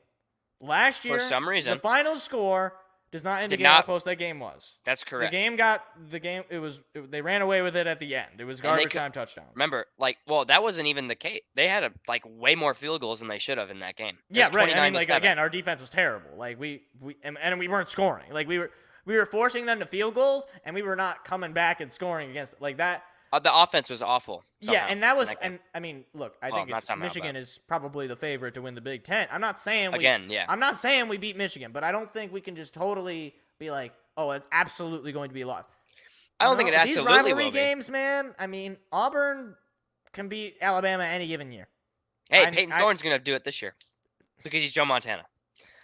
Come on, Daddy. That's what Hugh Freeze is. I think that was Hugh Freeze on the phone when Peyton Thorne. Oh yeah, his transfer. that's exactly what he said. Come on, Daddy. Come on, Daddy. Thanks, Hugh. Minnesota. Okay, we gotta beat Possible. Minnesota this year. If we lose to Minnesota again, I'm thinking about seceding from the Union. Nebraska. If we lose to Nebraska, I mean, see, here's the thing, right? They're adding pieces though. Ish. They That's got the that. thing. They got the coach from Panthers, right? Yeah. Okay. Yeah. Okay. Ohio State. That's Mm, look, we don't tend to play well against them. no, especially not with Mel Tucker as our coach. Indiana. If we lose to them again, I'm gonna be pissed off again. And then Penn State at the end of the year. Penn State's gonna be a good freaking team this year if they're healthy. Every year they're a good freaking team, I'm told. Every year with Penn State. Penn State is like the. I don't know. On paper, I think just it don't goes like James Michigan, Franklin. Ohio State, Penn I State. look at James Franklin and I just get viscerally angry. That's just like he's just like a what is Penn State is like mid if it took form. Hey. Penn State never wins anything they never win the Big Ten. They never go to the playoffs. They always lose to Michigan or Ohio State. Or us, for that matter. Like That's true. they're Hey, always 2021. they're always like 8 wins, 9 wins. Maybe they'll get 10 wins, but they're never 11, 12. They're never they're like top until like the end of the year. Until they got to play Michigan, until they got to play Ohio State, until they got to play us. I don't know. I can't trust them. I don't know. can't. Like, We'll see. but I don't think it'll be better. Yeah. We're not going to be. I don't know what Noah Kim is. I don't know. I don't know if he's good. I don't know if he's bad. I don't know if he's better than Peyton Thorne. I don't know if he's worse than Peyton Thorne. We're gonna find out. If he's better than Peyton Thorne, then we could win 8 games. Like, if he's worse, then Maybe call it 4. maybe we're going to have to bet the under. Maybe. I really hope not. I really do. I really don't think. See, under there's 4.5 though. there's other casinos that have us at 5.5, but like, But you go by Caesars. we're looking at Caesar. They put us at 4.5, and like, I don't know. I don't. It's tough. Because the I other would thing bet is the too, over. Like, I just don't see us being. under 4.5. I don't see us losing I more see than 4 us being games. at least as good as we were last year, Yeah. right? I mean, Because even though we lose Peyton Thorne, I think Noah Mm-hmm. Kim, from what we've kind of seen for glimpses, has the possibility to be good. Obviously, he has not played in like a actual like game. right? In the spring game, though, he was decent, What are we doing here? right? What are we doing? Right? Spring game, and I think Oh, yeah. Seth in the stands during the That's spring me. game when Noah that's Kim threw a when Noah screen Kim pass is to being Peyton to Thorne. Sparty. Yeah. But there was a game. It was this past year. He came in because we were beating somebody. We were being the Akron Zips. And he That's came in. right. Yeah. Go And I Zips, mean, go. Again, it's like you're looking at snaps in games that do not matter. Right. But I think he has upside. I think we'll see. I mean, like, And it's hard to know can too. only go up. I It's mean, true. I guess. Well, you could go down, but like, You I could, don't but think like Peyton Thorne was like. Peyton Thorne was not personally- great last year. no, so it the was a bar down is year not last very year. high here, right? Yeah, Like, it was definitely a down year. I don't know what more. Yeah. Like, it's like we didn't change any of our coaches, so we had the same coordinators, Which is unfortunate. which is concerning. Yeah, it's unfortunate but and concerning. it's concerning in so much as Scotty if you Hazelton don't is trust still Mel our DC. Tucker, then it's concerning. If you Yeah. do trust Mel Tucker, then it's just you just kind of have to ride with it, right? You just Yeah. gotta trust that he's he thinks these are the right guys to have, and we didn't have the right players to execute whatever it was. Like the guys Which were is, yeah, like I Hazelton, don't though. know. I don't cannot usually get off the fact that Scotty Hazelton is still our DC after 2 abysmal years Yeah. as the head defensive coordinator. They brought in new guys on defense, I think, as far as like Yeah. the assistants who like work with the linemen and Well, the Mel corners Tucker and was stuff. teaching the D-backs how to give up easy coverage. Well, exactly. Which And guy Scotty am I talking Hazelton's about? like A-okay. Marvin Harrison just scored another touchdown. Oh, perfect. Oh, Marvin Harrison, And he's 6th touchdown gone. of the day. C.J. Stroud throws a No. 50-yard pass, and That's okay. Harrison's He's wide in open. Houston now. He's gonna stink. Oh yeah, but yeah, I don't know. I- So we'll see. I mean, Yeah. there's a lot. It's a now we can say the state of Michigan because we don't know if Keon Coleman's going to come back. I think he's going to go to Florida State personally. Could go to Florida But- State. He could go to Ole Miss. Eh. They could go to LSU. Anywhere that's not with Peyton Thorne because apparently he See- didn't like him. Which is weird because he was getting a good amount of targets from Thorne. Like, He had the most on the team. yeah, I don't. It had to be something like personal in the locker room, something. But like, my thing is like, if he doesn't like Peyton Thorne, like, why does he have to transfer too? Like, it's like, Maybe You know- because they both like there was no communication and they both had the same idea, and there was just nothing. So they were like, oh, one day they're players just are like, such prima donnas. I know. Players are such babies. I mean, no, like, they really are. It's like, what do you mean? Like, you They're can't they're get- preparing for the NFL. So, Yeah, probably. you know, Yeah, But it's I mean, just- there's a lot of ultimately, Keon he's trying to Yeah. get into the draft, right? He's trying. Yeah, to that's not- his he's goal. trying to He go wants- on day one, which Yeah. I don't know. I mean, like, I was kind of thinking about this. Like, obviously, Jaden Reed fell to Mhm. the second round, to Green Bay. and would he have gone in the first round if he left prior to this year? I don't know if he could. I don't think but so I was because in the of same. because of being overshadowed by Kenneth Walker. That was my thing. Is like he was like, okay, like you were getting a lot of good He had a great open year. looks because like Yeah, you know, you could Because we had run the Kenneth play Walker. action. You could. It was easy for you to get open when the defense was trying to, you know, play, Mhm. you know, close to the line of scrimmage defense, and then you got like one safety back, or you got your safeties blitzing for Kenneth Walker. Oh, And- it's a flea flicker. Oh, Jaden Reed's open. It's a touchdown. And I they think had it's the to deal same thing why Yeah. Peyton Thorne looked good. Well, that's like I totally agree with that. I think Kenneth Walker was like a big reason why. Well, not a big reason. He was the reason we were 11-2. Yeah. That's like it's as The simple irony as is that. we won our bowl game without him. I know. Which is, I mean, like, to be Yeah. fair, Pitt did not have their starting quarterback, but Which made it a little questionable because they were down to their third string, I think, and we were they having were. some I trouble. mean, they kept But getting hey, hurt. I was like, what are these? I didn't what want are to they see the foreshadowing. What I are didn't they want to see it. feeding their quarterbacks? Like, I know. It was like, it wasn't even like we were hitting them that hard. It was like we were just hitting them, and they were like, oh, my arm it fell off. It's the Big Ten hits, you know. That's what it is. That's Yeah. what it is. I mean, But we'll see, I'm- man. yeah. It's I a don't lot know. of there's a lot of like what ifs And because we don't know how my- the new receivers will be. We don't know how like defense will be. We don't know the My lines. general rule with when you're going into the season with a lot of what ifs or Yeah. like question marks, I lean on the being bad. Like I lean on the I don't think if- 4 wins. If bad. it's like okay, well, if Noah Kim is good, if the defense is better, if the wide so many okay, if you get one of those and you don't get the others, it doesn't matter. Noah Kim Yeah. can be good, but if the def- receivers suck, they're dropping balls like, you know, they got hands made of stone, or your defense is, you know, Swiss cheese, and it doesn't matter. Man, his ball handling is fantastic. Thank you, Al. That's exactly right. But like, you know, it's a problem when you just keep adding these ifs because, Yeah. I mean, here's the thing. I think when Michigan State went 11 and 2, 2, I was like, Yep. wait a minute, 12 Yeah. regular season games. without 10 the and bowl 2 game. without the bowl game. Yeah. 10 and 2 without the bowl game. Like, the reason that they were that good was obviously because of Kenneth Walker, like you said. But it was also kind of an element of surprise. Like, nobody Yeah. really knew what we were. Nobody, I mean, like, I it took wonder what basically, I the- think, towards near the end of the year when people were like, hey, wait a minute, they don't have a good defense. Like, Yeah. wait a minute, we can just we can just on third down, we can just pass the ball, and they're just gonna leave guys open on these little dunk and dime passes. Last year.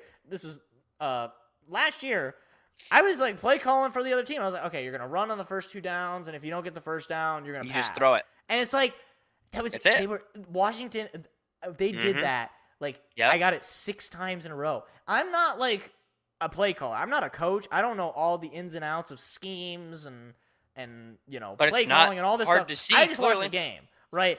But like, it was like I was like, are you kidding me? It's like what is Mel Tucker doing that I'm calling the defense or I'm calling the offense, and I know what they're gonna do, and you on the field, you don't know what you're doing because you just want to run the ball up the middle every damn play. That's the other thing. Do we still have Broussard and Berger? Broussard's gone. Berger is still there, and we got a new running back too, who allegedly is decent. But that's what they said about the 2 last year. Is the O-line good? That's a good question. I think we have some additions. Well, don't we all? But again, it's another question mark. Yeah. Because if the O-line is bad like they were this year, it doesn't matter if Noah Kim is actually good. Yeah, because it's going to be like Thorne could look way better in Auburn if they have a better O-line. Yeah, plus they pass the ball way more than. Well, that's what I would tell people last year. People were just like, I think I was higher on Peyton Thorne than a lot of people, but I would say it's because of the O-line getting injured or just like not playing well. Because people are like saying that he's like a trash can, and I'm like, well, he's not like great, but if he had more time in the pocket, yeah, I mean, it was like he had maybe like 2 seconds to get that's the rid of thing. Football. And if like, you don't have an O-line, you're not going to look good. Yeah, I mean, it was a bad combination of things. It was like you had a bad O-line and you had like 2 receivers. Like that, you know what the defense says? The defense says, okay, we're gonna get a guy on Jaden Reed. We're gonna get our best corner on Jaden Reed. Best corner on Keon. And then or second best corner on Keon. But they're also not necessarily going to be in on the same play. Like That's true. You're going to switch these guys out. So it's like, okay, well in this instance, when Keon is wide receiver 1, when he's the guy on the outside, we're going to put our best guy on him. Or if he's playing the slot, we're going to not let him be open. Like the safety is not going to be behind him if he tries to run up the middle. And then if it's Jaden Reed, you're just going to have the same deal. If he's usually going to go deep. He's the deep ball threat, or he was a deep ball threat. And then the safety's not going to let him go behind him.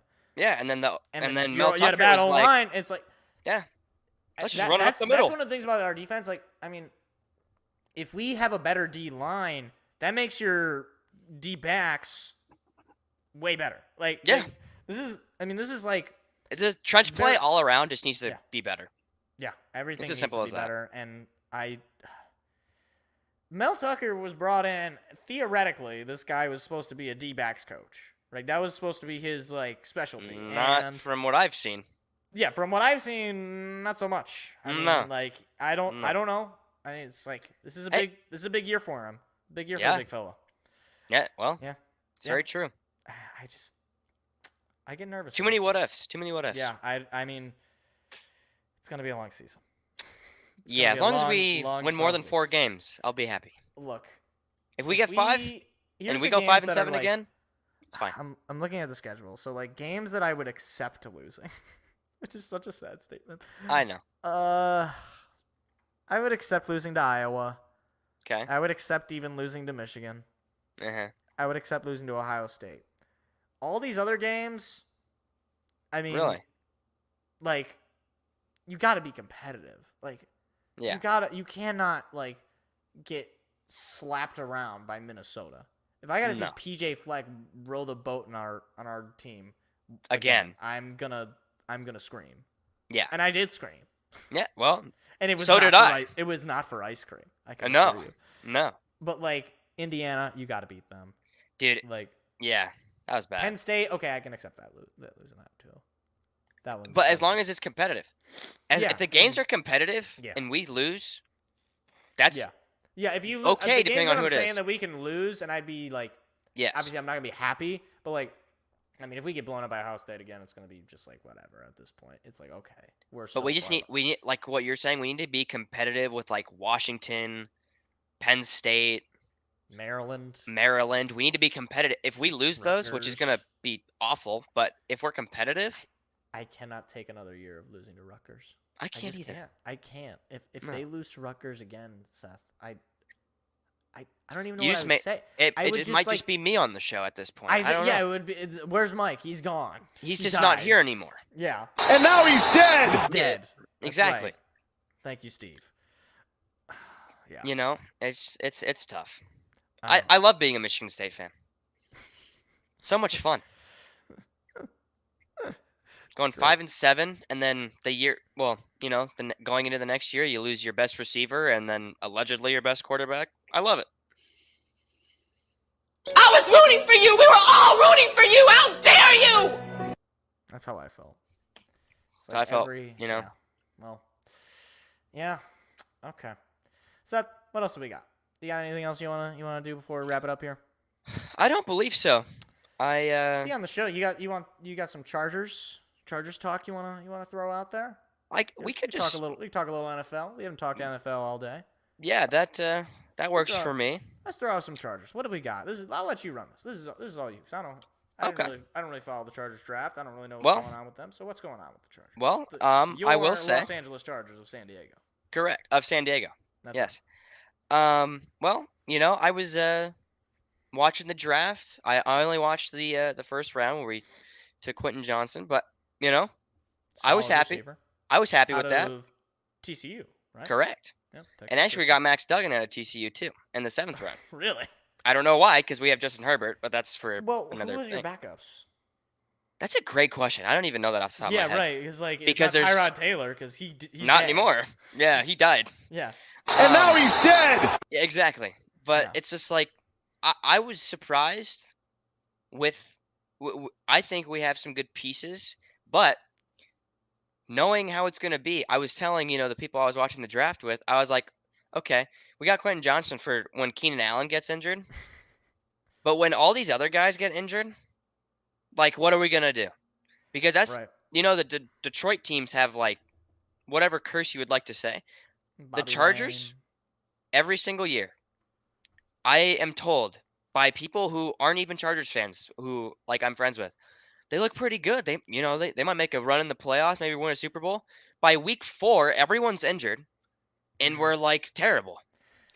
So I'm hoping that the curse gets lifted. And again, I was happy with the draft. We added some more O-line guys because that's another position I that was gonna say always gets that injured. O-line is, I mean, well, We just need to I protect feel like Justin. The Chargers have always had a bad O-line, at least with Justin Herbert. Yeah, and I Like- mean they had a bad one with Phillip Rivers too. They've just always, because we have O linemen who are good, like take Rashawn Slater, Yeah. gets injured, Guy's a beast. but then that's it.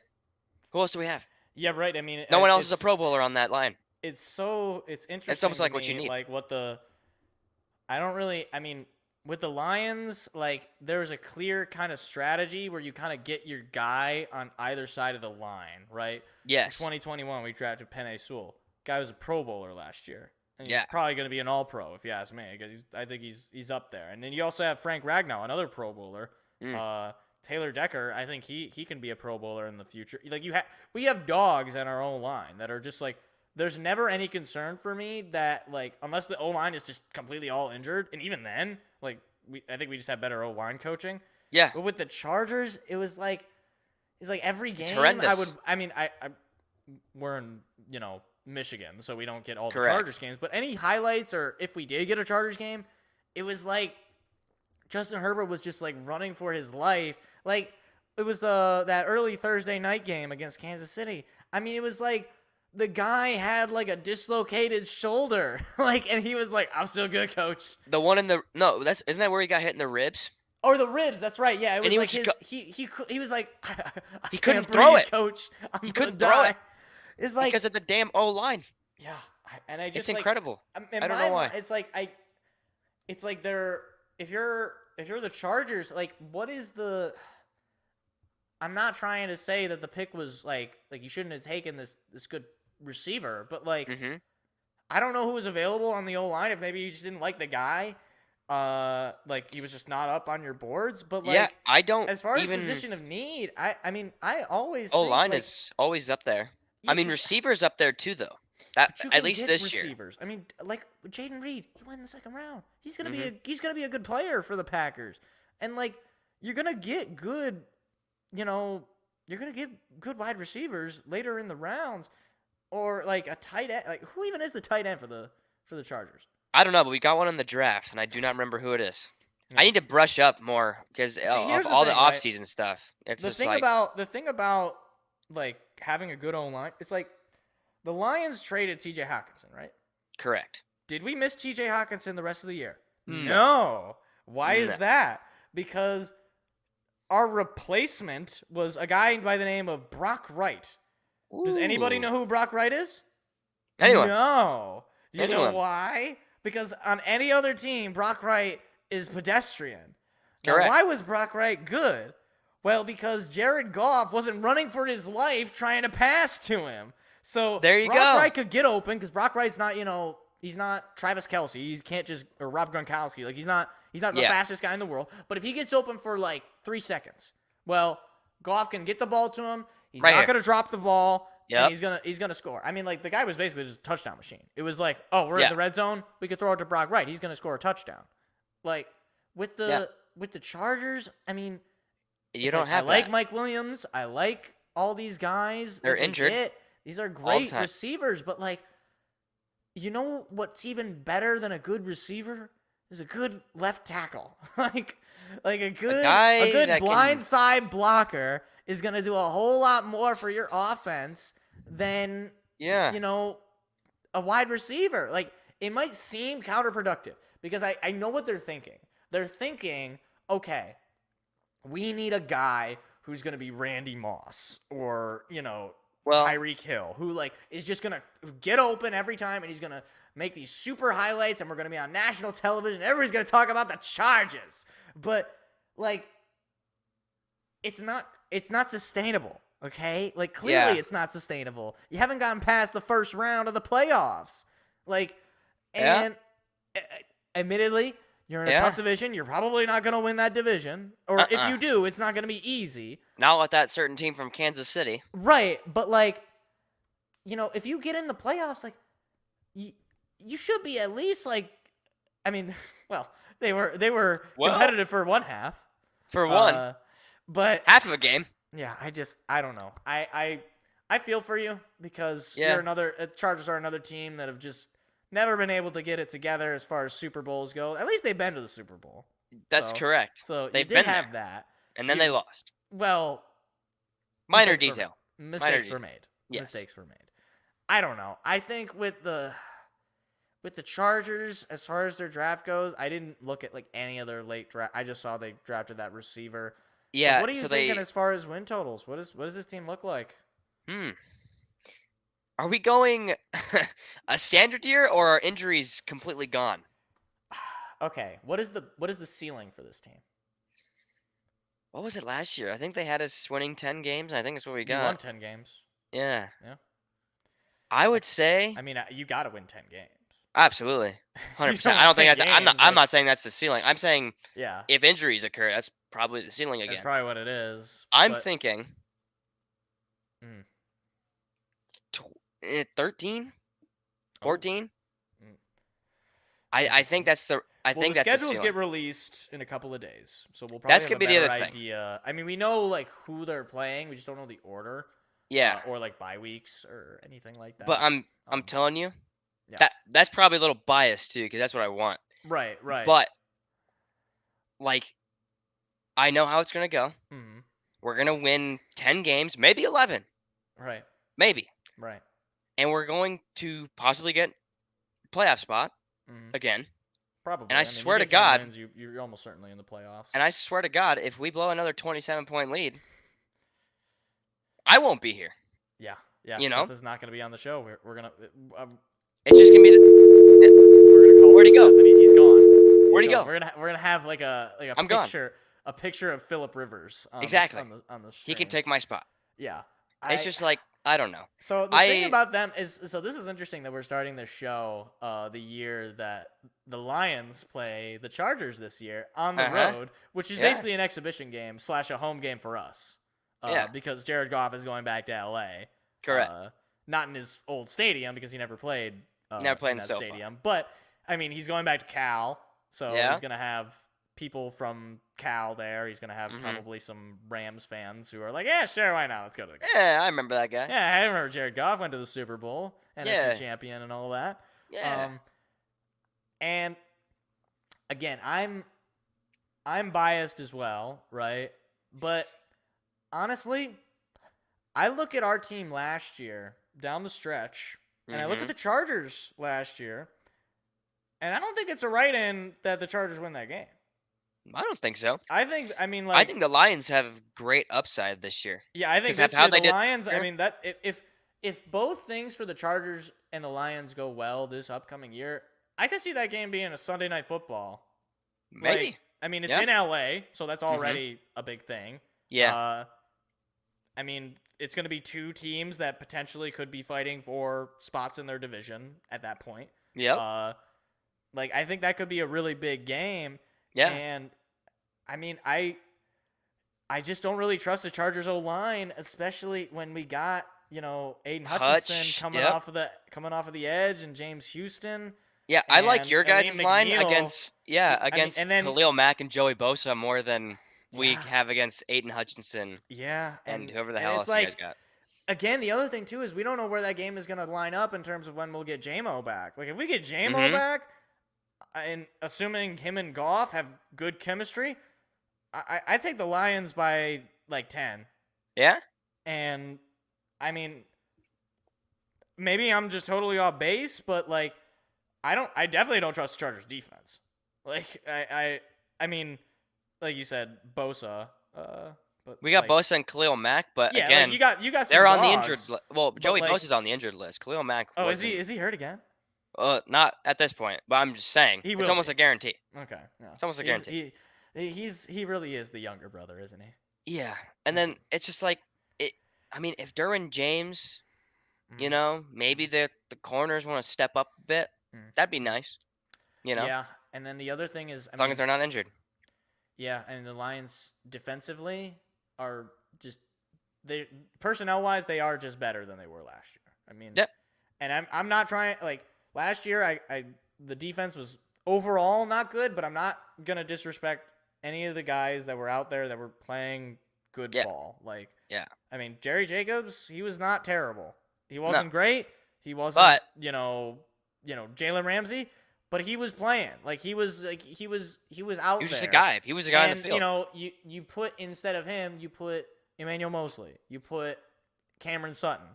You Mhm. put now in the safety position, you got C.J. Gardner-Johnson. And then in the draft, you got Jack Campbell up the middle, who is Mhm. supposed to be the best linebacker prospect in the draft. And Mhm. then you also add like our backfield is better. Like I love DeAndre Swift and I love Jamal Williams. But David Montgomery and Jahmyr Gibbs, basically just better forms of those guys. I mean, Jahmyr Gibbs, we don't really know. He could be a total bust. I don't know. It's true. But DeAndre Swift couldn't stay on the field. Yeah, he was always injured. Hopefully Jahmyr Gibbs doesn't have that problem. Right. And he's basically going to serve as like a pass catching running back. Like the thing is, like, Essentially, yeah. people think it's like we're just switching him. Like the thing that we would do with Swift and Williams is we would basically switch them out, but run the same. Because Swift, like he could Yeah. sometimes pass catch, and Williams could sometimes, but neither of them were truly pass catchers. Swift was Right. more the pass catcher than Williams was, but Yeah. like he was always hurt, so it wasn't really It didn't matter. but like you Yeah. could have an offense where you have both Gibbs and Montgomery on the field at the same time, and then it's like, Absolutely. okay, well, I don't know what What they're gonna do? What are they gonna do? Are they gonna hand it off to Gibbs? They're gonna hand it off to Montgomery? Are they gonna not Montgomery? hand it off Oh, to yeah. either of them? Like, Yeah. I don't know. I think we just have a much more unpredictable. Season Like, upcoming. Yeah, right. I Like mean, like roster I have upcoming. them winning 12 games minimum. Mm. I mean, like Okay. I look at their schedule. I look at the games they have at home. Yeah, I and can I'm see like, that. I they guess. could go undefeated at home.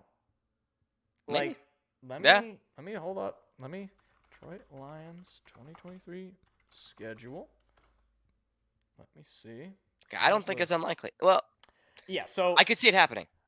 at home, we Due to obviously have their- the Packers, Bears, and Vikings. Well, We beat them all at our home last year.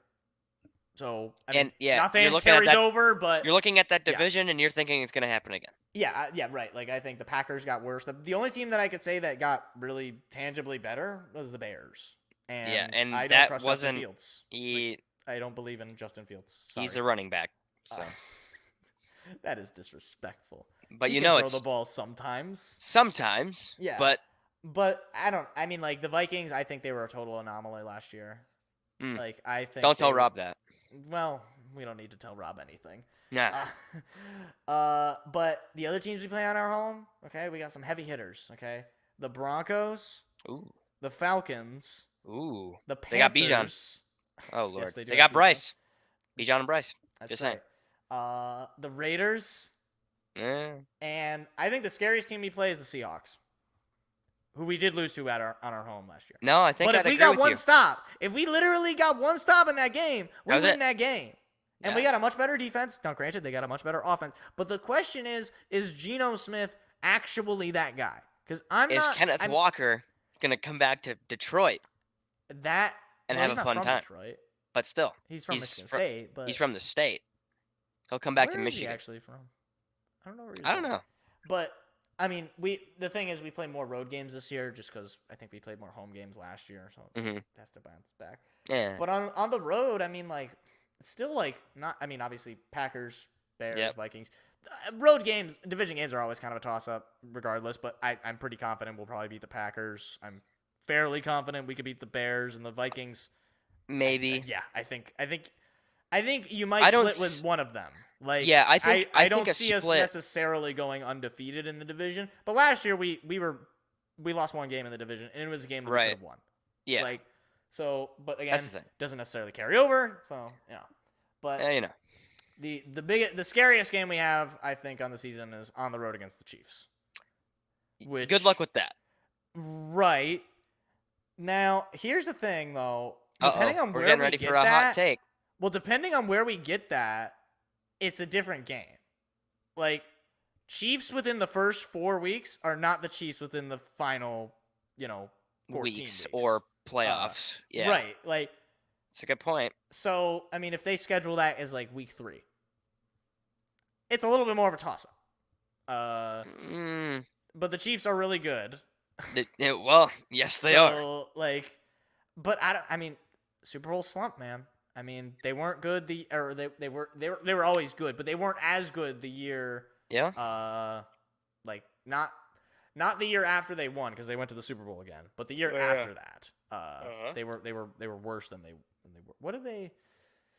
They obviously they won that division, but they ended up losing the AFC Championship, which is apparently worse in some way. Well, but then we have the Saints on the road. I think that's a win. They Obviously got Derek Carr. Just saying.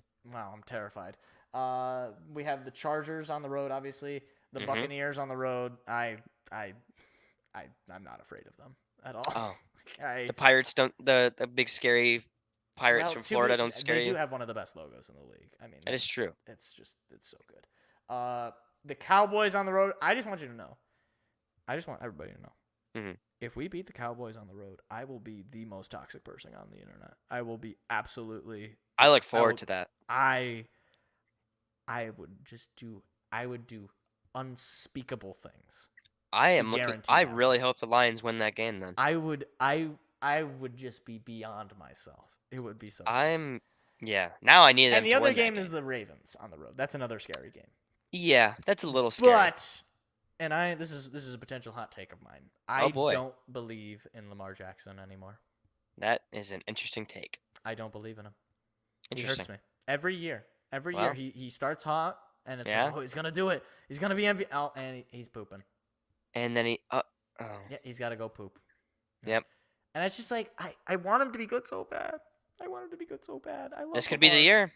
This could be the year. This is the big prove it year, right? But like the thing is, he got paid. He did. I mean, like we've seen it before, right? Guys get paid, and all of a sudden, I don't know how to be a quarterback anymore. You're like, oh. But he's got. I mean, obviously, he's got more weapons, and like, I mean, like, here's the thing. As far as the schedule goes, though, for the Lions, it's like this is best case scenario. Just running off like home undefeated is best case scenario. So that's 8-0 there. Yep. Road let's see, 1, 2, 3, 11, and then lost to the Chiefs. I would even say lost to the Ravens. Maybe even lost to the Cowboys. So then we just had to beat. I think we could probably beat the Chargers.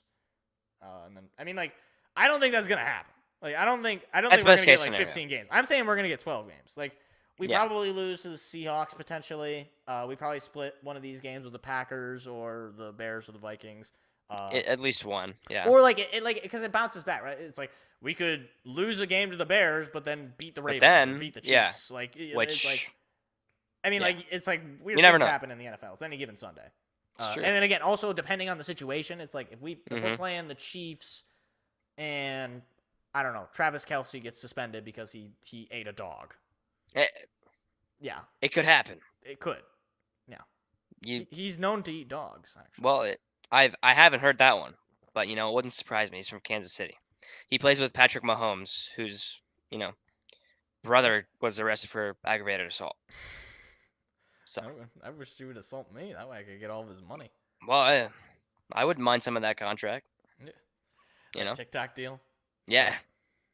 Does he have a TikTok deal, brother? He probably does. I think he does. How do you get a TikTok deal?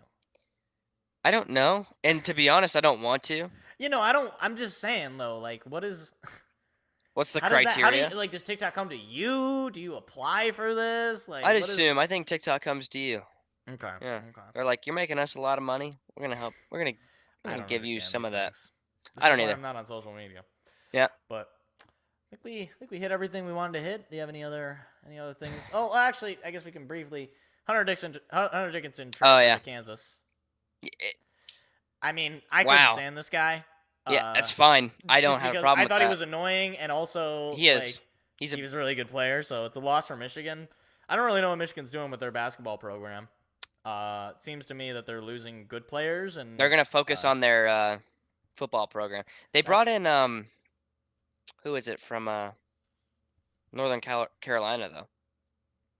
I don't know. It's Caleb Love, I think is his name. Caleb Love. I think so. Is he related to Jordan? Maybe. It's possible. We can't rule that out. I don't know. I mean, it's like I just sort of look at their basketball program. And I'm just like, Caleb Love is coming. What is the direction here that we're going? Like, it started off really high with Juwan Howard, and it's kind of. And then he slapped somebody, and then it's gone down. Ever since he hit that guy, I'm just saying. Ever since he hit Wisconsin's head coach. Yeah. Well, no, they took a picture together. It's okay now. That's right. I forgot about that. No, they're best friends now. Oh yeah. That's what I do. I commit a crime, and then I'm like, you know what? I'll fix it in the end. And you're just like, wait. Hey.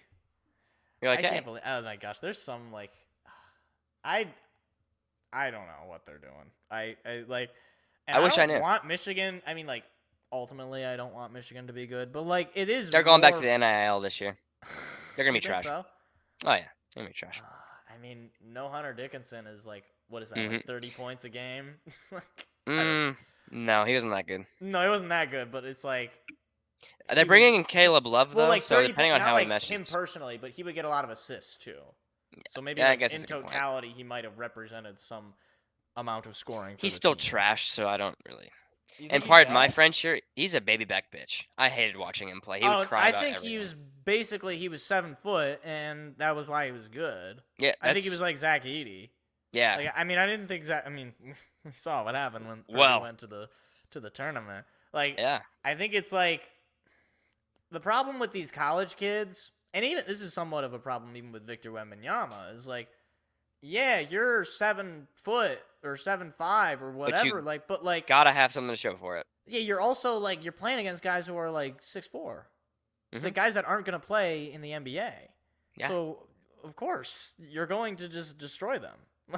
Yeah. I mean, it's not hard. If I'm Hunter Dickinson, I'm basically just I'm boxing somebody. I'm pushing somebody back. Right? I'm trying. I don't have to penetrate with athleticism or anything. I can just kind of give me the basketball, and I'm just gonna turn around and over you. Yeah. Or do a fadeaway, or catch a high pass and just kind of drop it in. I never was pretty basic. I was never super impressed by it. I was always just he gets a lot of points and he's hard to defend. But like it was like when the 8th graders played the 6th graders. Yeah. You know, it's like it's not that all the 8th grade players are like all-stars, right? But it's like they're just they're bigger. just bigger and stronger. Yeah. And, you know, where, you know, No, I think I think that's a really good analogy, actually. yeah, like I don't know. And I mean, he's just sort of a clown. Like he's just so he's an idiot. Did you see the video? Like the transfer video. So like all these players now, I guess they're doing. He did this like video. It was like hyping up the decision and like, it was really hard. And then it's like him walking into Kansas facility and shaking what's his name's hand, the coach there, and it's like, this is it. You already signed before you made the video. This is not real. This is like, it doesn't. Okay. He's an idiot. Yeah, he's a dope, and I'm glad that he's out of the Big Ten, and Yep. I'm definitely glad he's off of Michigan. Yeah. So hopefully that bodes well for Michigan State against them in basketball this year. I don't know what we're going to be next year, but yeah, not a hopefully whole good. lot of news in that front. So not a whole lot at to this talk point. about. I just wanted to mention Hunter Dickinson out of the Big Ten at this point because that's a pretty big story there, and there's not a whole lot of college basketball at this point. news. Yeah. But I think we got it. Solid show number 1, I think. I hope so. Yeah, about 2.5 hours. So did pretty good. So we'll be back again next week, same time, same channel. I don't know what we're gonna talk about because it's all news bag. It's like we'll see what happens. Probably have an update on any of our current team situations. We'll definitely have an update on the NBA playoffs. Like right now, I'm looking at this Philadelphia-Boston game, and Philly is running away with it in the 4th quarter. Well, there you go. So we're definitely gonna have the end of that series. I think maybe we'll try to work in some more hockey stuff. These hockey playoffs. I know you're still trying to get into it. Yep. So I don't know what's going on in the hockey world right now, but certainly there might be something to talk about. I think perhaps the Eastern or the conference finals should be set by that point. So I think that's possible. Yeah. Yep. So solid show. So if you enjoyed, go ahead and stick around. Smash that subscribe button. Yeah. Smash the like button. And go ahead and I got nothing else to say. I don't know how to end out these sorts of shows. So I don't either.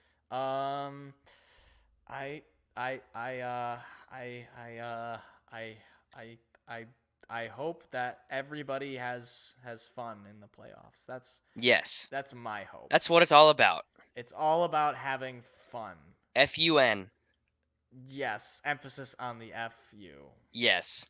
That's correct. Okay, goodbye, everybody. Goodbye, everybody.